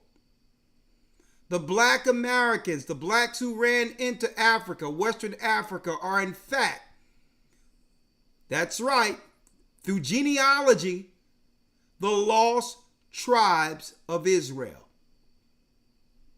We're not Gentiles. We're not Hamites. You're looking at Jews from the tribe of Judah. There's no Jewish people in the Bible. Okay? Jewish is religion. If someone convert to religion, Judaism, they become Jewish. You can't convert to someone's genealogy. Okay? We have black people who are Muslims. It doesn't make them Arab. They're still Israelites who are carried away into idolatry, worshiping Arab idols. See that? You cannot convert into genealogy. Right now, a white hillbilly from Mississippi, who went through generations of Christianity through his foreparents, can convert to Judaism tomorrow and become Jewish. You can't do that. As an Israelite, my family must be an Israelite regardless of my religious beliefs. Got it? We have black people who became Buddhist. It doesn't turn them Chinese. So no, we're not Jewish. We didn't convert to Judaism. We're the children of Israel, and the Bible is our book. Got it? Yes, how you doing, Kiara? We'll end it with you. Hello, elders. Hold on. Let me pull you in this way. 1 second. Okay. Hold on. Yes. Go on, Kiara. You hear me now? Loud and clear. Okay. So I just wanted to say, thank you so much just for, the guidance that you have like been doing behind the scenes in my life for the last few years. A lot of things just kind of start really, really, really clicking. I say like 23, 2020, you know what I mean? And just every day, a lot of things are just starting more and more to click. So I did go to the baptism at the Feast of Tabernacle. And, praises. Here 2 weeks ago with the Atlanta body. And I just guess I was just checking in just to let you know that everything has really changed my life, and just, you and Elder Lawyer, and just like been a lot of confirmation to a lot of things that I've been going through over the years. I still do need guidance with a lot. So, I'll just be attending everything that y'all have, on a global level, because I don't really know anybody in Atlanta in the body. I met them at the baptism. Yeah. But I know that the instruction and the guidance that I've been getting here on this platform is what has been more for me. So I just wanted to say, my friend, I think I found out about everything in 2018 when I went home to Shreveport, and I met a really good friend that turned out to be a really good friend of mine still to this day. And that's how I met, why I was introduced to the broadcast through Mario. And that's just kind of how it was. And like I said, I've been living, like I said, it's just starting to click. A lot of things are starting to click. I know what I'm doing behind closed doors. I know I'm making the changes, and I know that I have I was asking for a lot of truth and clarification, like in some very dark times in my life, in grief. And then it just was like, boom, everything started clicking, because I knew it was some things that just was not adding up. So that's it. Okay. Well, I'm telling you, Kiara, just welcome to the body. We have some great brothers there led by Bishop Baruch. And man, we have some great people. My Philly man is there too. In Atlanta? Oh, yeah, in Atlanta. There's some beautiful people there to guide you. And I'll see you when we'll be visiting soon, so we'll see you. Well, I went one time. I just found out about the new location. Okay, well, that's where it begins. Work amongst the body, and hey, I'll see you there when I come. I'll announce before I get to Atlanta, but welcome to the body. And okay, thank you. And guess what? This is going to be an interesting journey. Experience. It's different. It already has been. All right, yeah, but hey, this is the truth, sister. The Most High called you to the body, and it's no better time than the present. And guess what? I wouldn't want to be out there with no knowledge of what's going on with what's about to go down. So, sister, the Most High called you, and you're amongst the body. And hey, if you're with this body, you're protected.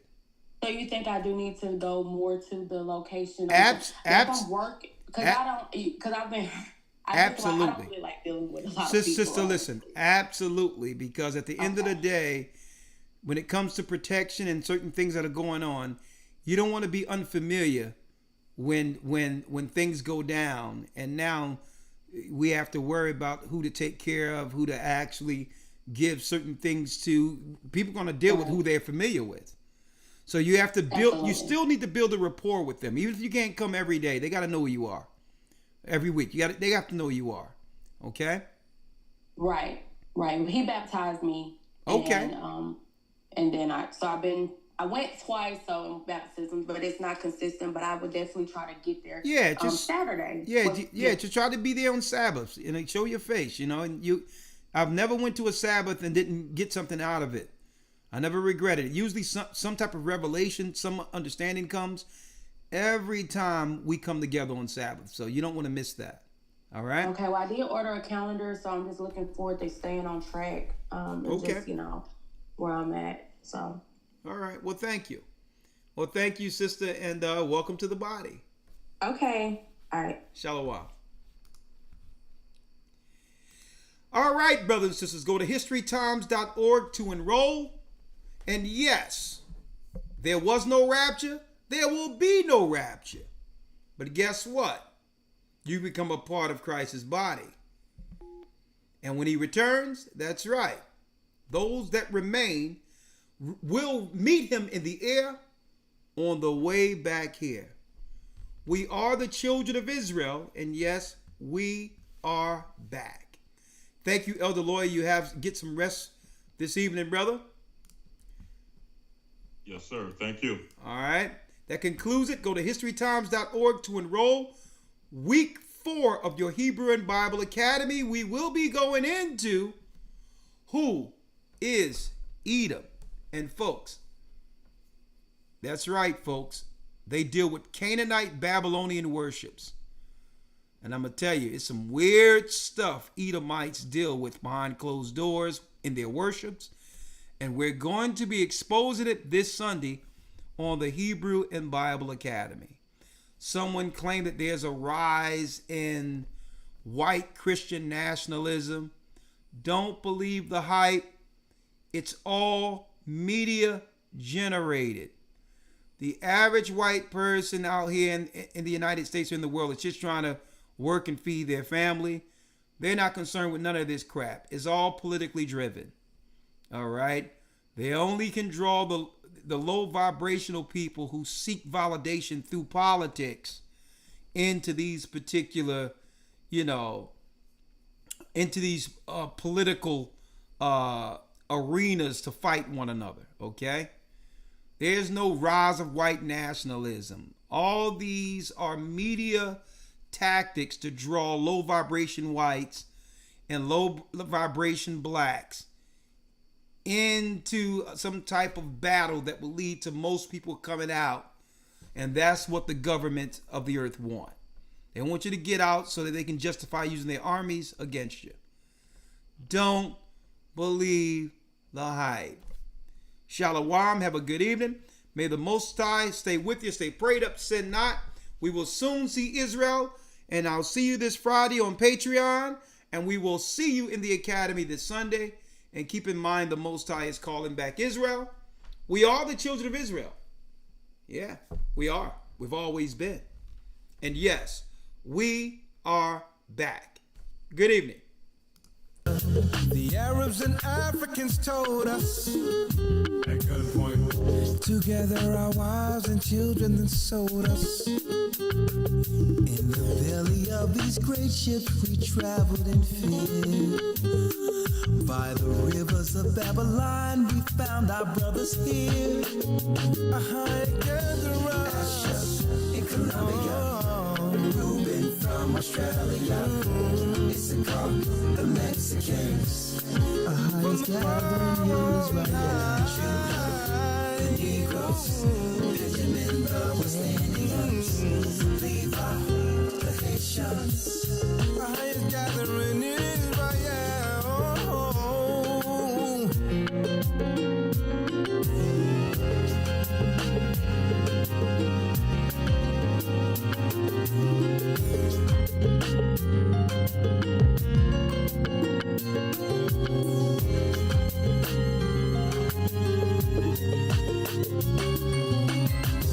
Asher in Colombia, Reuben from Australia, Issachar, the Mexicans. That's who we be. We be Judah, the Negroes, Benjamin, the West Indians, Levi, the Haitians, Manasseh, the Cubans, Ephraim from Puerto Rico, Naphtali from the Isles of Hawaii. The Lord is calling back Israel. Zebulon from Panama, Gad, the North American Indians, Simeon, the Dominicans. Our highest gathering is Israel.